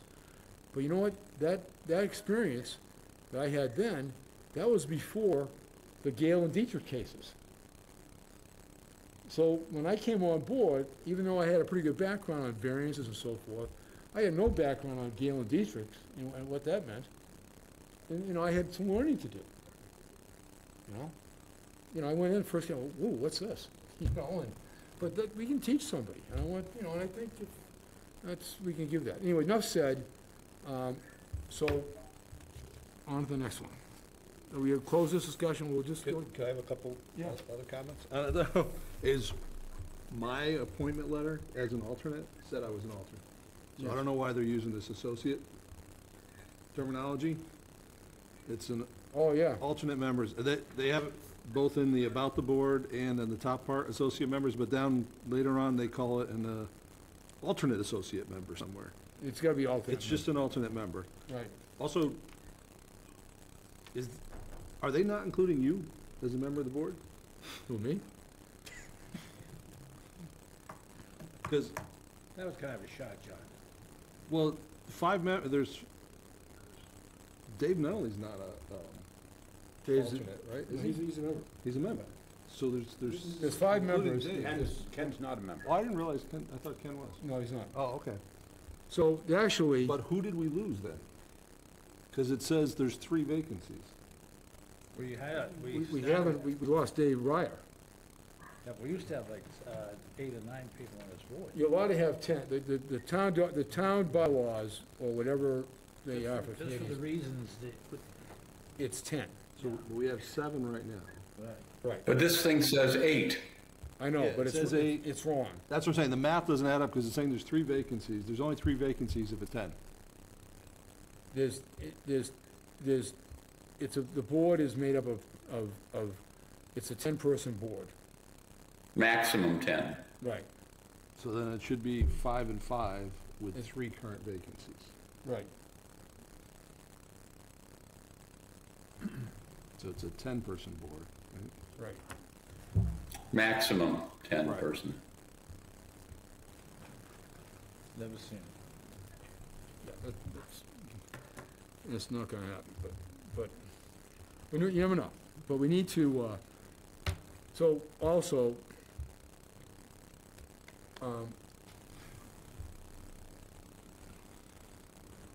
we can't, my recommendation here is, and Al, you said you spoke to some people, I have as well.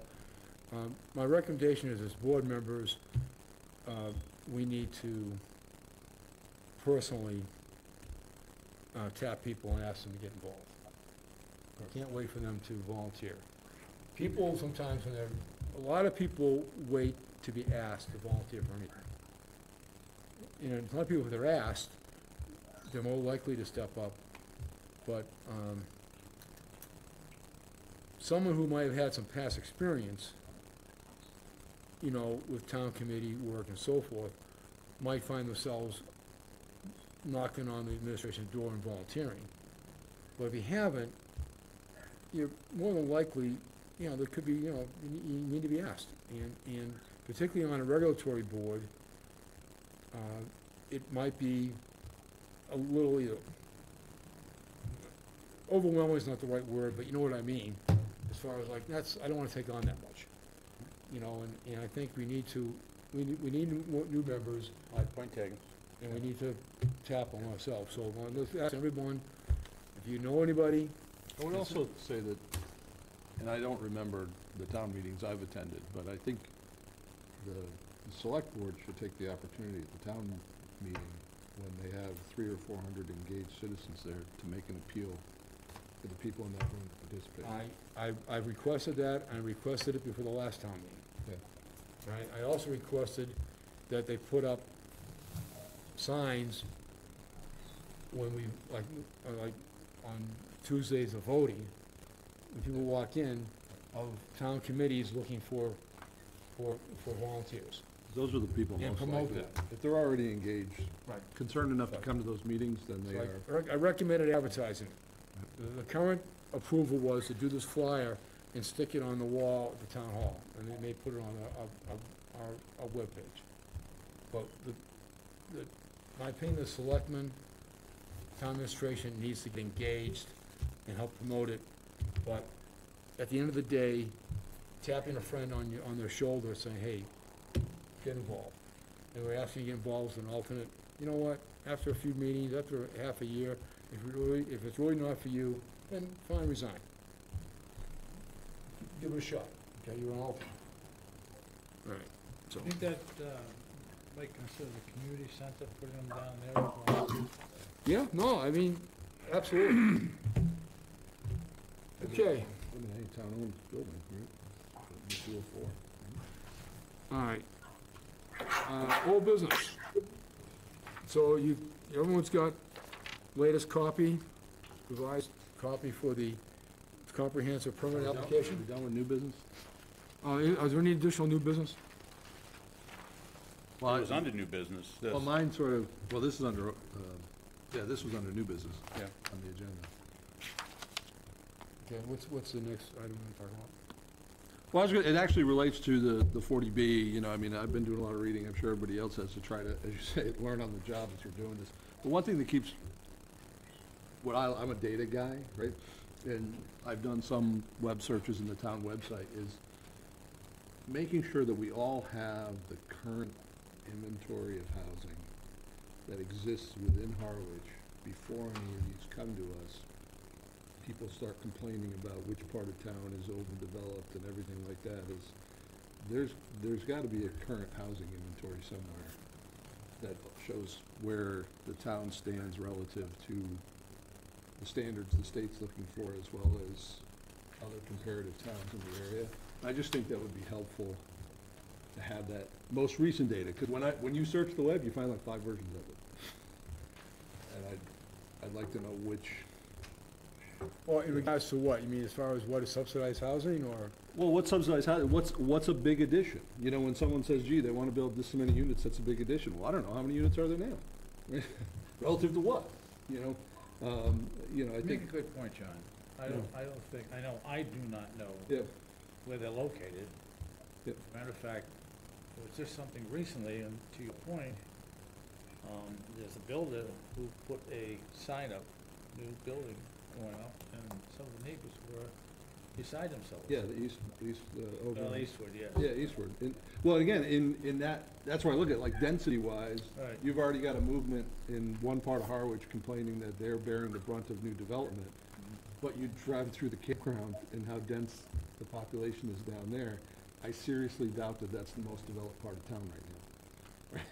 So when people come and start complaining, to me, If it the was a facts campground, are though, always, you'd have again, not to fight history with of it. people, but just to say, realistically, people, you're not in the most overdeveloped part of town, And again, because I know there was even an analysis, when reading through, it hit me again, like the first case we had today, there was a recount of, the goal was to have 10%, and at that time in 2017, it was, the town was at like 5.4% or whatever. Well, where are we now?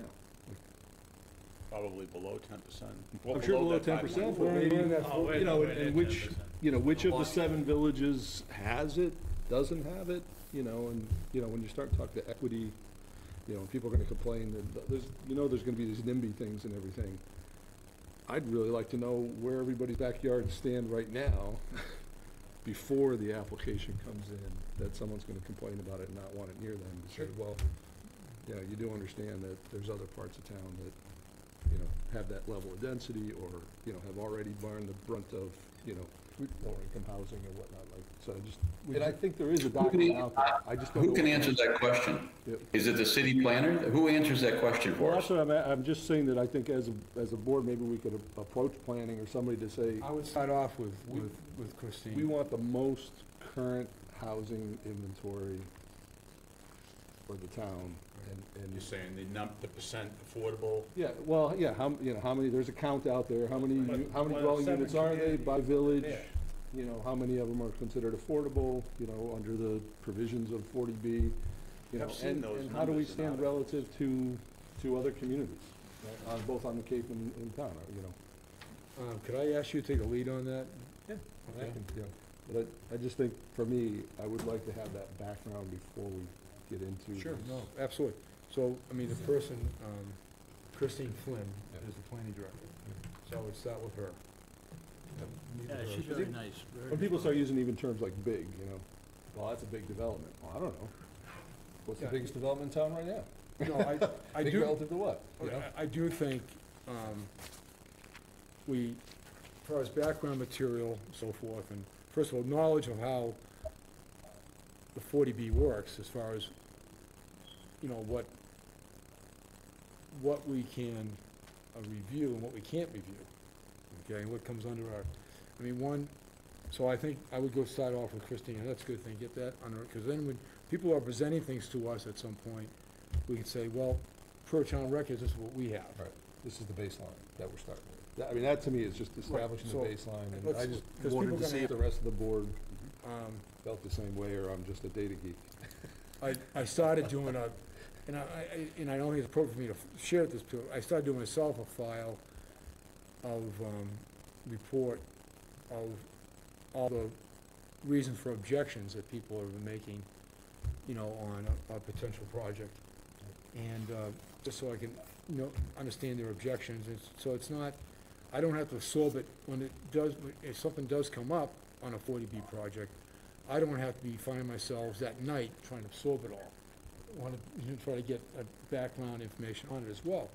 And as well as, and with the board's approval, I am considering looking at the, obviously we have one project that's gonna come up in front of us, and we're all aware of that. But I think, given a lot of the objections I've heard so far, I think at the beginning, it would behoove us to review to the public what in the 40B project this board can regulate or have a say over. For instance, and I believe I'm correct in saying this, the current traffic patterns the current traffic on the road, Queenie Road, has nothing to do with this project. The location of the egress, where it is to an intersection, you know, by the highway department, that does have that is, you know, like any egress of a driveway to an intersection on anyone's property, that they'll put up a site, or an A-form lot or whatever, that is a viable thing that we can look at and say, sorry, you're too close to the intersection. But from what I've been reading, and we at the meeting, anything to do with infrastructure in the town, how it's gonna impact schools, how it's gonna impact the you know, traffic on the road we're on, all that kind of stuff, does not play into our decision. And I want to I prefer we start things off by informing the public of that, because I want them to organize their opinions directed to the facts that we are authorized to consider, and not spend time going off on a tangent when perhaps they could change or adjust their opinion so it meets the guidelines that we're gonna see as a board. You know, I mean, it's like, so, you know, it's just, and I'd rather have them know that up front. Yeah, don't waste everybody's time. No, but I also don't want them to waste, I want them to be able to organize their opinions, so it's more in line with what we can deal as a board. All right? Now, if the town is concerned about traffic on Queen Anne, which they probably should be, you know, and with affordable housing opportunity, there are state grants that they can apply for assistance on approving a road, to the millions of dollars that's available. So, I'm okay if we do that up front, but I guess I'd like to see, I'll put it in writing first. all right. let's do So that. I do plan on doing we'll show it in front of the attorney as well. But I want the public to know what I agree. the rules are. These are our legal, we are bound legally to do only this. We cannot do this legally. Well, and looking at even No matter the, what, fine. having not been through a 40B yet, and I guess Al was the only one on this, but having read through that where I think they had February 16th, February 23rd, March 8th, March 21st, April 6th, April 26th, June 28th, July 26th, August 15th, and the final public hearing was August 15th. And that's for 6 This houses, is one six-house case. a 6-house case. Again, We're now looking I at, think it needs to be said at 200 the and beginning of something. every meeting, you know, whatever you come up with to say, It is, it really is accelerated. I mean, we are within actual timeframe which we Yeah. have to adhere to. yeah, but I mean, I'm sure it went that long because the number of people that wanted to comment on it, right? yeah, and so, you know, and I know recently there was discussion, we looked at the Howard's Old Timers page or whatever about the select board starting rules of how long you can speak. Well, guess what, guys? I mean, they have to do that because you can't stop someone from speaking Yeah. unless you establish the rules. And I think I brought that up to you, that's what Dave Ryer did on these 40Bs, because you would get an influx of people.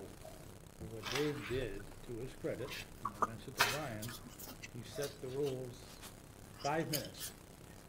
And the person who was behind him and behind that person cannot repeat what the first person in front of them said. Actually, we can't say that, though. He I said- mean, I would recommend, once you make the most of your time by not repeating previous thing. Okay, yes, that's fine. Yeah, yes. but per what the attorney said, when we went to one of those things here, you can request, but if we set a time frame and we said we're only gonna, unless the board approves, we're only gonna allow 45 minutes for discussion, Right. you know, right? Now, we can extend that, but if they spend 46 minutes, 44 minutes of it repeating the same thing, you know what, we're not going to extend it. You know, and we could always ask the question, we'll vote, you know, are there people here that want to speak on matters which have not been already stated before? And if 3 people raise their hands, we can say, folks, we're going to vote to extend the meeting 10 minutes, and let them speak. You know, so that's, you know, it's, So not to get, I didn't mean to get off on a tangent there, but that was my only comment regarding this comprehensive permit process. I really can't comment on the revisions there, because it's my first one, and I I don't know if anything would be missing. Or- So this got reviewed by, I can't remember her name, but the lady that gave us that presentation from Mass Housing.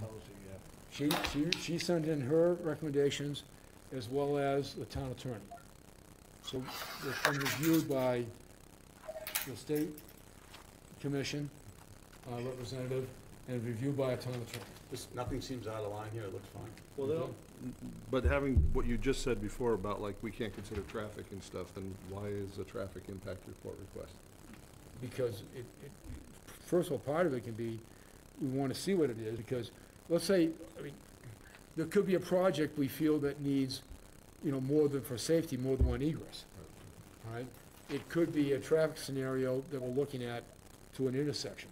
So I don't, actually, that was put in there, the fact we want to see what the impact's gonna be. But you're right.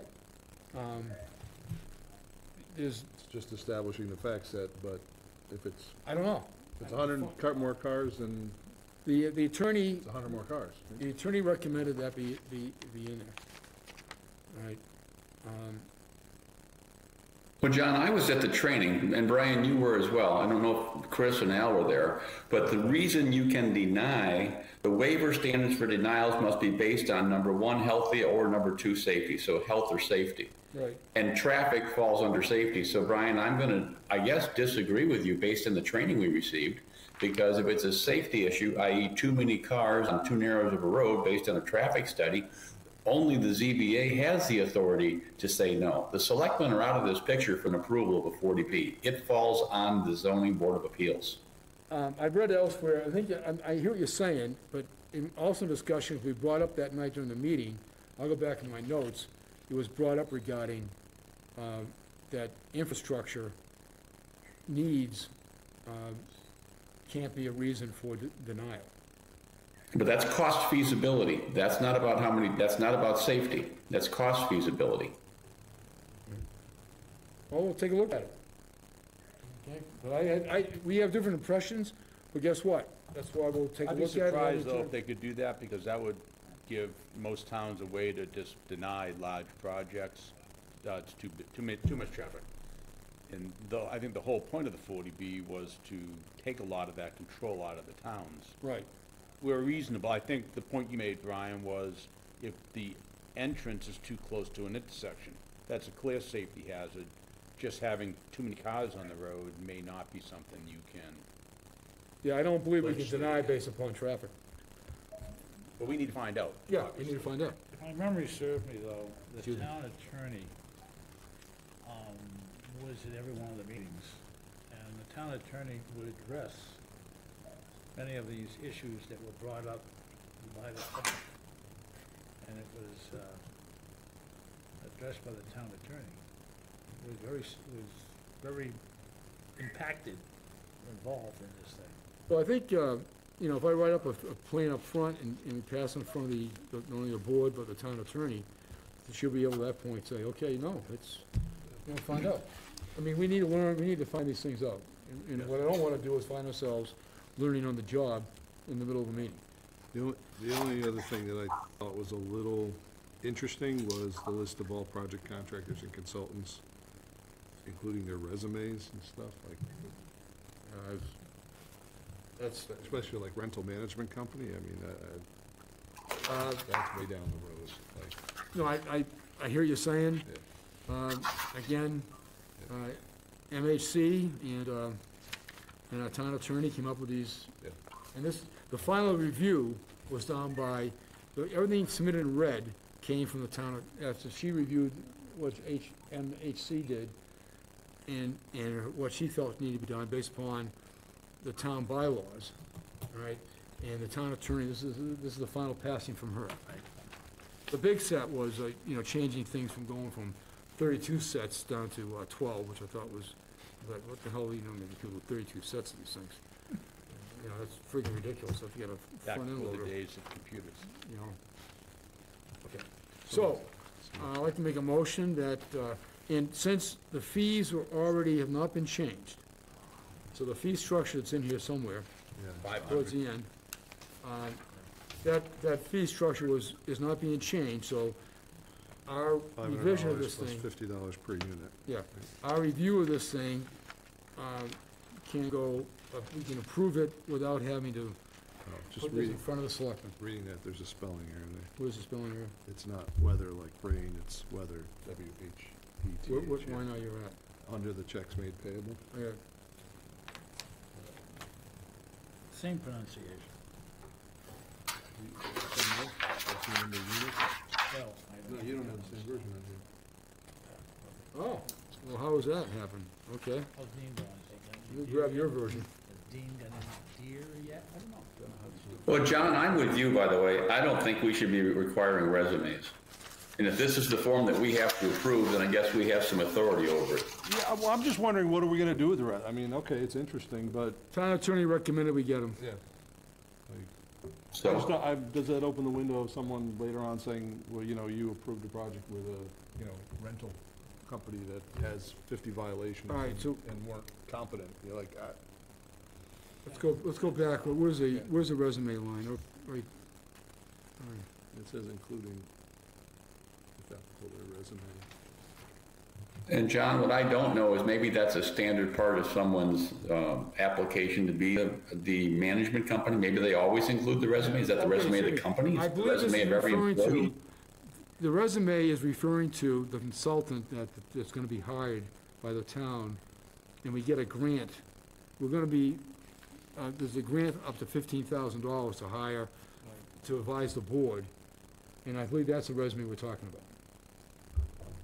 Well, that's not how it reads, Brian. All project contractors and consultants, Consultants, that'd be, yeah, but it's Well, the it's- project, not it's, the process, right? I believe it's after a semicolon, so that would be only for the rental management company. fair housing, lottery consultant, and rental management company, if applicable, in their resume. All right, so I'll ask the question. The resume would just be for the rental management company based on the Yeah, punctuation. I mean, I think you're right from an English standpoint, but I get the impression they were implying the resumes for all these people, right? Well, that's not how it's written. You're right, it's after the semicolon, so it just refers to the rental management company. You wanna make sure the company knows what they're doing. Yeah, I again, guess. I don't know what that, That's a scoop. So, I don't understand why they need a resume, but it's only for the rental management company, the way I read it. yeah. But I mean, okay, I that doubt should, these people have chosen a rental management company yet. wait a minute, how should that be? That'd be W, They haven't even got an okay, well, that'd approval be, for their plan yet. Well, I saw that for a lot of these things that may not be people Yeah, already yeah. known. how should that spelling be? W-H-E-T-H-E-R. W-H-E-D-A-T-S, right. Well, I wanna get this on the site. I don't know how I ended up with a Prior different version than you. Anyone, once a PEO letter is done, which I don't know how soon that's gonna be, I want this updated in the site.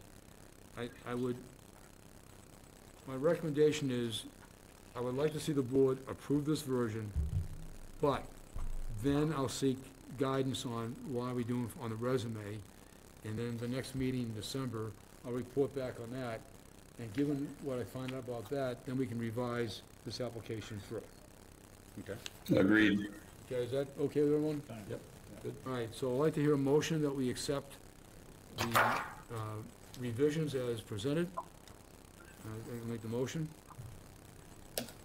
You've made the motion? Yeah, made the motion to I'll accept. second. Okay. And can you please read the revisions? Are you kidding me? You got it in front of you, don't you? Well, I thought you meant revisions that we made, not the red We're not stuff. making any revisions. What I'm gonna do is, Okay. we're gonna approve That's this, fine. and then I'm gonna find out about, the only issue we have, that I know so far, is the issue over resumes. So I wanna pursue that information about the resumes, and, then I'll report back to the board at the next meeting, and if we feel information I got regarding why we're looking for resumes and who are they for, then the board can vote to change the application again. Is that okay? Well, for me, it's, the resume was what caught my eye, but it's even beyond that a little bit, like, those management contracts down the road, right, how are they relevant to the approval? You know, yes, you will have to get a general contractor, yes, you will have to get a I rental believe, management no, company. I believe they have to No. submit everything up front, who the management company's gonna be. And they're gonna be held to that? I think if they wanna get off it later, they'll have to appeal to mass housing. That's how I read it. Yes, they do.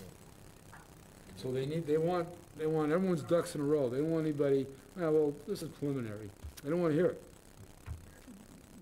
They want people locked in. Now, obviously, this is going in 3 phases, so there's gonna be changes over the next 10 years.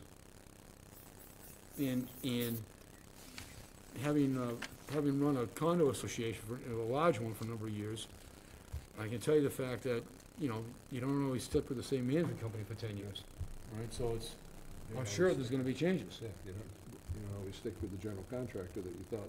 Correct. When the price comes in. Yeah, no, that's right. All right, so I'd like to approve it as shown, and then I'll report back to the board regarding particularly the paragraph in red, a list of all project contractors, all that, to find out, get them better defined. Everybody in agreement? All right, you got a second? All those in favor? Aye. Aye. All right, show it's approved 5-0, with Ken in the affirmative as well. All right. I don't have it with me, but the calendar. Okay. The calendar was revised. I don't think the revision was in the package. Okay. I think it was just in the minutes that we had revised. All right, so it's been revised, and we did with that, no November meeting like next year, and the December, second week December meeting. Other than that, it was pretty much as it, yeah, so it was all changed. So, all right, and,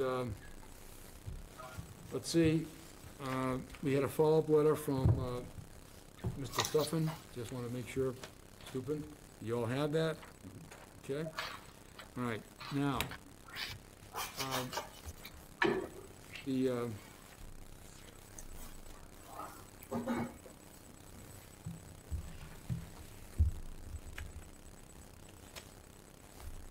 gotta find this in a second. I was requested, I have to do my annual meeting with the board. And they're asking me on dates, December 9th, the 16th, January 6th, January 13th.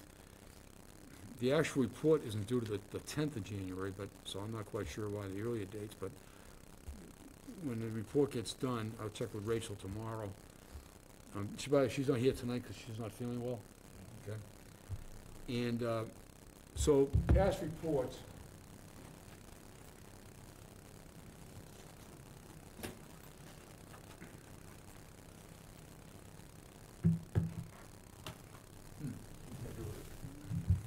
Here we go.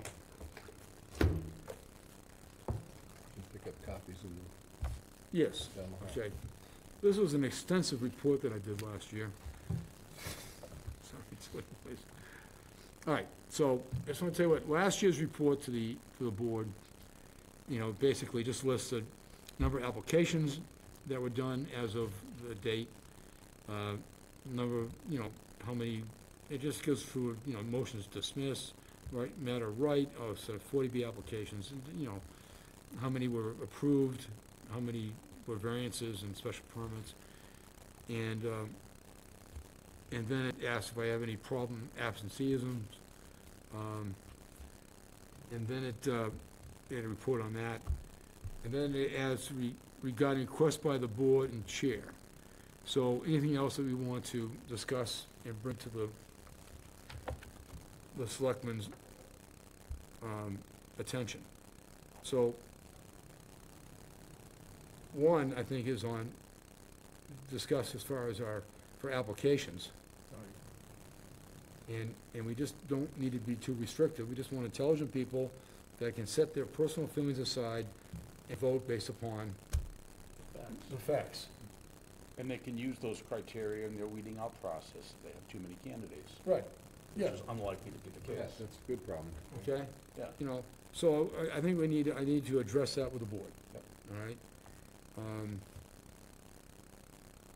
Okay. I also brought up last year, as far as, because I sent it in, you know, previously, a list of, we had gone over zoning codes, things, changes that we wanted to make. And that had been to clear up some of the code, which is, goes against, you know, Gale and Dietrich and so forth, the stuff there that's, you know, we had talked about that. But I do want to emphasize the fact that the board wants to get involved with any new code process. So I want to make that point. So one of the things, if you start revising the code based on the Gale and Dietrich cases, they may reverse those cases one day. Maybe what? They might reverse those cases one day. So you Maybe want reverse. to have, I would think, the zoning regulations that Oh, good, yeah, that's an excellent point, you would want in place. in case those get reversed. Yeah, because if all of a sudden, it probably won't be. I never considered that. Yeah, all right, that's, I don't know if that's something to worry about, but it seems to me I wouldn't want to loosen them too much. Because then we'll have a case where now we've got to go against our own code because they, But isn't that the exercise we went through, though, was to say, based on Gale and Dietrich, right, what code doesn't apply? which codes no longer apply? But what Chris is saying is, you know, I mean, If Gale and all of a Dietrich sudden, went the away, Supreme Court, whatever, says, no, I'm sorry, you know, this case is, kicks it out. I never considered that. The one problem with keeping the code in there is that it gives not only, sometimes, I think it can be confusing to applicants, our own building commissioner, as well as people that, in the public saying like, how can, I read the code, how could you approve this? Well, there's more than above the code, there's these legal cases. And, I mean, I had to, with our last Jack Nee, I had to sit down with him and go over Gale and Dietrich, because he was just reading the code and saying like, well, we can't, you know, you can't approve this because of here. Like, he didn't want to allow over 25% modification to a house in 1 year, which is in the code, which is, goes against Gale and Dietrich. You know, and I said, Jack, you gotta allow it. I mean, you know, if they're gonna appeal, it's gonna come from the board here, and we're gonna say, go for it. So, you know, he you know, so he wasn't aware of those cases. But maybe the building have commissioner, other towns aligned their code? I have no idea. I'll ask that question, I'll tell you what, I'll ask the question to Christine.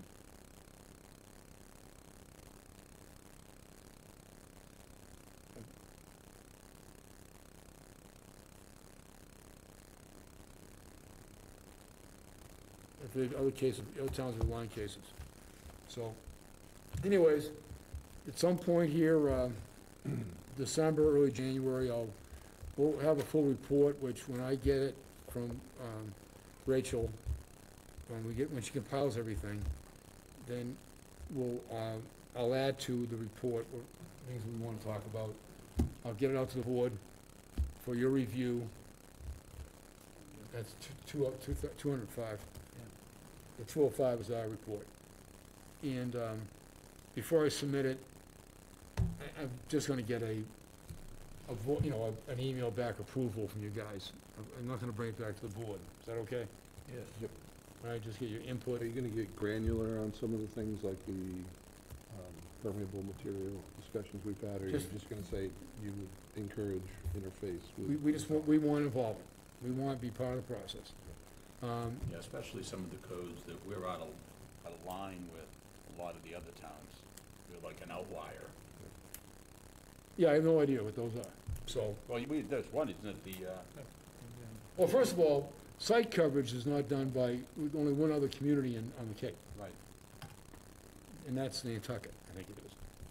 Actually, I see the purpose of it, and I'm okay with site coverage. I can see that it helps to, you know, Yeah.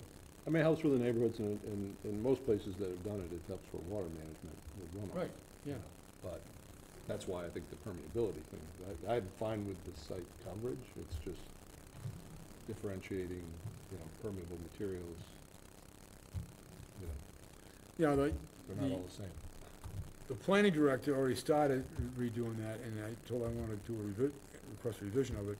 She was putting in for code change that all driveways with permanent material were not counted at all on site coverage. And I said, look, it's more than just driveways. It's driveways, it's walkways, all that comes under site coverage. And, we wanted to go 50%, which is what anything I've read on engineers and so forth, that with permanent material, you know, you should be able to achieve, you wanna be able to achieve 50% minimum, or less than 50% runoff, 50% or less of runoff. And then not include any materials that can bind, right? You know, I worked in a town, I built a dealership when they allowed permeable material to a certain point near, you know, water. In this case, it was just a retention pond, and they allowed wrap. So I used wrap because I needed to be able to park vehicles, and boy, within like 2 years, that wrap is just, it might as well have been the first coat, you know, of a, you know, paved parking lot, because it binds up. It's hot, gets 90 degrees, you run vehicles over it, guess what? It binds up. It's not permeable anymore. No. All right, so we need to, you know, restrict that kind of thing. Okay, I believe, that's all I have. Does anyone else have anything for new, old, or correspondence or new business? Ken?